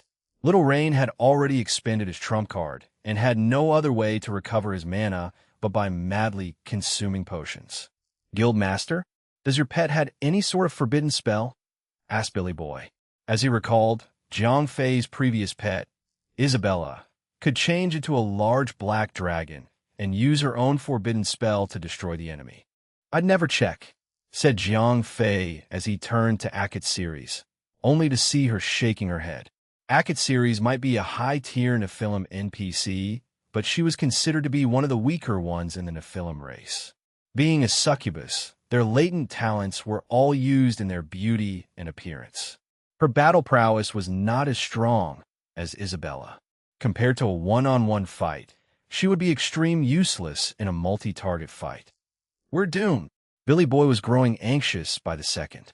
There were still over 1 million players waiting behind when they could not even defeat the first wave of 50,000 players. They were only able to survive the first 300,000 players due to Little Rain's forbidden spell. Furthermore, they were mindless players that were only coming to war without a commander. Even though they had a larger army, they would ultimately be defeated by Billy Boy and his well-coordinated soldiers. Imperial Dragon's current enemies were large guilds that had made an alliance. They were strong, well-coordinated, and most of all, competent. Every player was well-equipped. Not as good as Imperial Dragon, but close enough. Like Imperial Dragon, a well-managed guild would not mind losing their players' equipment since they would have already anticipated such a loss.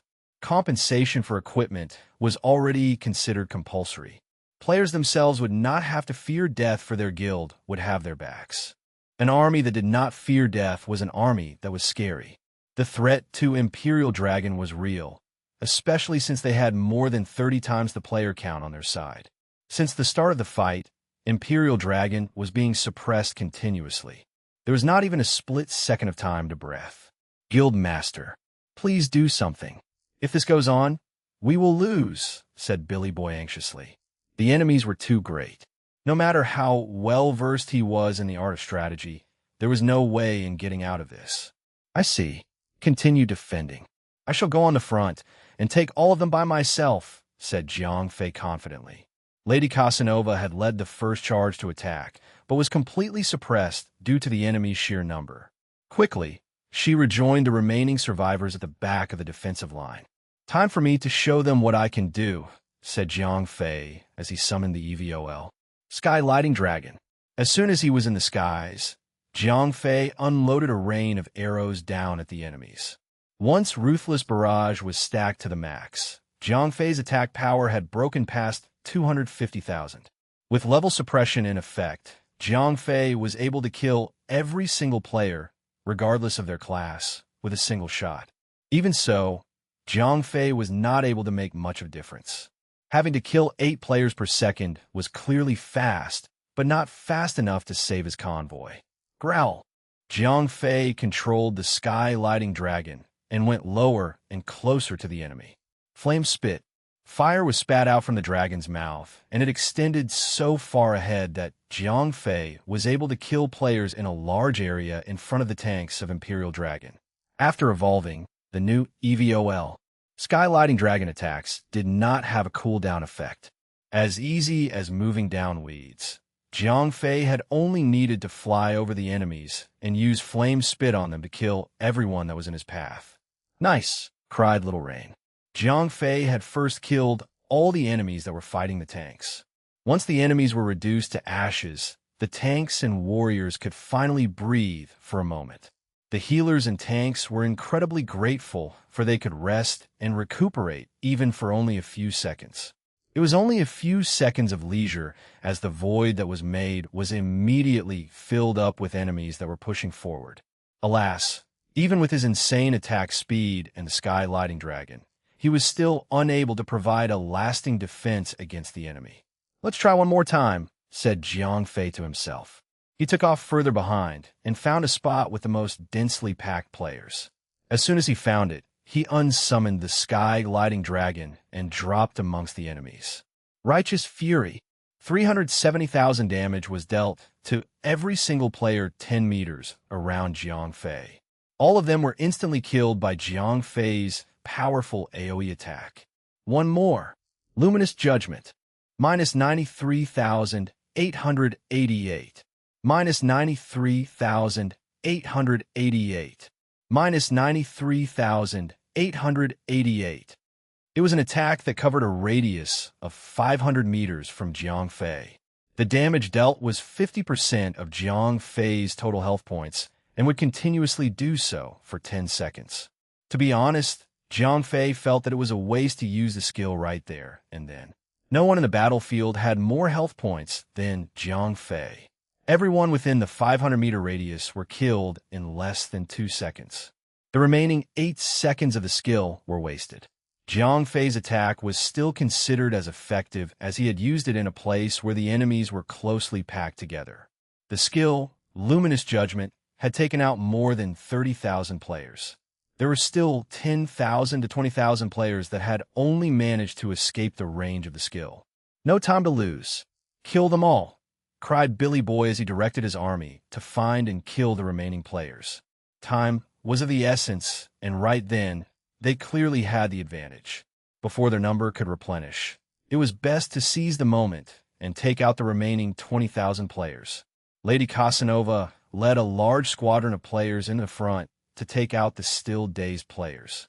They were thrown as they had not heard of anyone else beside Little Rain to have a skill of that magnitude. Before they could snap back to reality, Lady Casanova and her squad of players had arrived and sliced their heads off. Not bad. I have underestimated them for a second there. Order the second wave to proceed, said a man after he had scoffed angrily. Judging the tone of his words, the man did not care about the death of all the players in the first wave of his attack. Chapter 725. Only fight for a guaranteed win. Translator. Endless Fantasy Translation Editor. Endless Fantasy Translation. Retreat, cried Billy Boy when he noticed that the enemies were rushing in from the rear to refill the void that Jiang Fei had created. Even though reducing the number of enemies was crucial, stay alive was far more important to win the battle. There were over 1 million enemies, and every one of them did not fear death. Imperial Dragon had only over 40,000 players left to guard the convoy. Out of the 40,000, 10,000 of them were stationed at the front of the convoy to take care of invisible enemies. 30,000 against 1,700,000 players. Even a monkey would know to run away when they were outnumbered. There was no way they could win, according to Billy Boy's calculations. Right now, he had suspected that Jiang Fei might have something up his sleeves. With that knowledge, all he could do was to delay as long as he can. Look, they're right there. Our brothers need our help. For the glory of Imperial Dragon. Far in the back, behind the soldiers of Light faction, came the voice of Imperial Dragon's reinforcement. It's about damn time, cried Lady Casanova. She had informed Jiang Fei as soon as she had spotted them coming closer in the minimap. We're saved. Here comes the chivalry. Everyone in the convoy cheered loudly as soon as they heard that the reinforcement had arrived. With boosted morale, 30,000 players charged in fiercely and pushed the enemies down the highlands, all the way down to the foot of the hill. Sadly, the reality was cruel as the fact that having over 1 million enemies had proven too hard to defeat. Their morale was not much help since the enemies were too large. The shape of the terrain had only made it close to impossible to push them back, since behind the front lines were more jam-packed with players. At most, the momentary burst of vigor had only lasted for several minutes before they were forced to return to the convoy. The enemies had pushed back to their original position, into the highlands. Billy Boy sighed heavily. Due to the sheer number of enemies between the two sides, reinforcement of Imperial Dragon could never reach the convoy without first dealing with the enemies sandwiched between them. Two sides of the Imperial Dragon were like buns, while the Light faction was the meat in between. A very large meat. The difference between the two sides was too large. If the Light faction wanted it, they could simply allocate a few 100,000 players to deal with the reinforcement and then return to the main army. It was that simple. In the best-case scenario, Billy Boy would force the convoy to retreat down the highland by forcing their way down. That way, they could group up with the reinforcement and push through. Sadly, the convoy could not move backward. The system would not allow it. If they insisted on leaving the convoy, it would be vulnerable to anyone in the front. Losing 3 levels was not something Billy Boy could gamble with. In the end, the very thing that Jiang Fei needed to transport had become the bane of their existence. Take 200,000 players and block the flies in the back. The rest shall move forward as planned, ordered the commander of the entire army with a smirk on his face. The highland was perfect for defenses, and theoretically, Jiang Fei should have the upper hand. Even so, he was able to turn it against them. I heard that Verger Glider has a marksman skill that could snipe. Dragon Phoenix, please cast a forbidden spell, said the commander. Excuse me? Did you hear what you said? Asking me to cast a forbidden spell would be suicide. Do you want me to be sniped by Verger Glider? Said Dragon Phoenix. Have you forgotten what is our goal? And I was clear when I proposed the alliance. I'm the commander. If you wish to disobey me, I will disband the alliance right this moment. What do you think? Said Tutu as he ignored Dragon Phoenix and faced the other guild masters. To obtain absolute victory, a few guild masters had invested a great deal by hiring a professional strategist named Tutu. That name was extremely feminine, and anyone would immediately think of ballet clothes. However, if one were to know him, one would know that his name did not reflect anything but viciousness. Unlike the other professional gamers, the player Tutu would always use a new name in every single game he played. However, there was one thing that anyone could recognize even if he had changed his name. It was his superior battle strategist. Amongst the gaming community of China, the man behind the player Tutu was famous. Oddly enough, he and Billy Boy had rarely crossed swords as PvP strategists, even though everyone knew that Tutu was the better strategist. Everything was accounted for and planned. Based on the terrain, Tutu had trapped the convoy in a difficult place. Even if Imperial Dragon had reinforcement, it would not matter since Tutu had already anticipated that. Billy Boy was a man who would never back down from a fight. He truly believed in the power of strategy. Tutu, on the other hand, had a different viewpoint. He was able to maintain his high win rate due to his own principle. He would only fight a battle that he knew he would win. His usual strategy was to fight the enemy with overwhelming force. There was never a single battle that he fought an enemy with a large fighting force.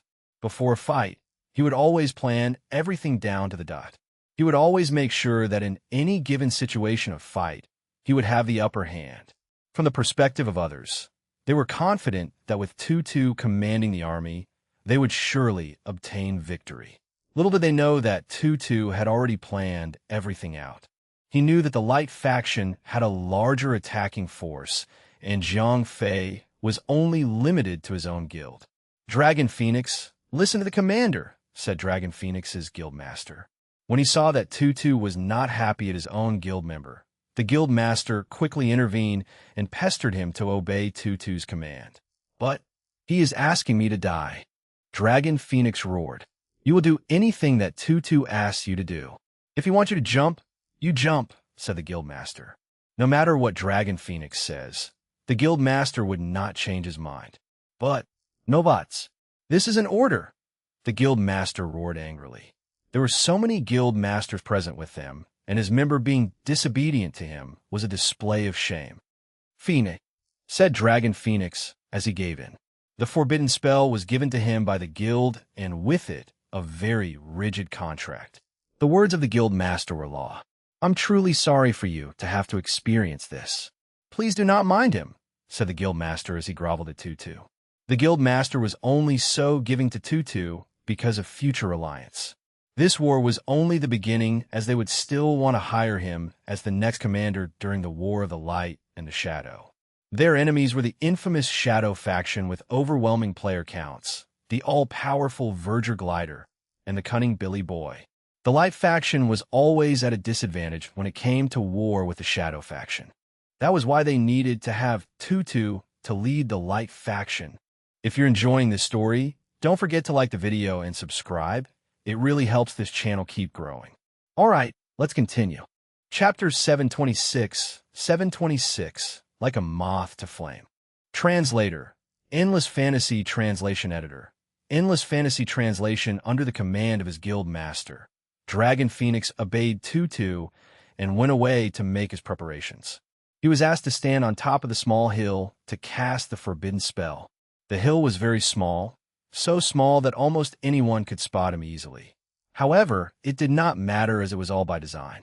All right, go ahead, said Tutu with a sinister smile. To him, the lives of the players meant nothing to him. From his perspective, everyone was a chess piece to him to move around. Each step he took was purposeful to make the infamous Verger Glider and Billy Boy to fall for his tricks. TSK. Like hell I'll listen to you in the future, said Dragon Phoenix, disgruntledly before starting to cast the forbidden spell. Oh no, Commander, someone is casting a forbidden spell, cried Little Rain.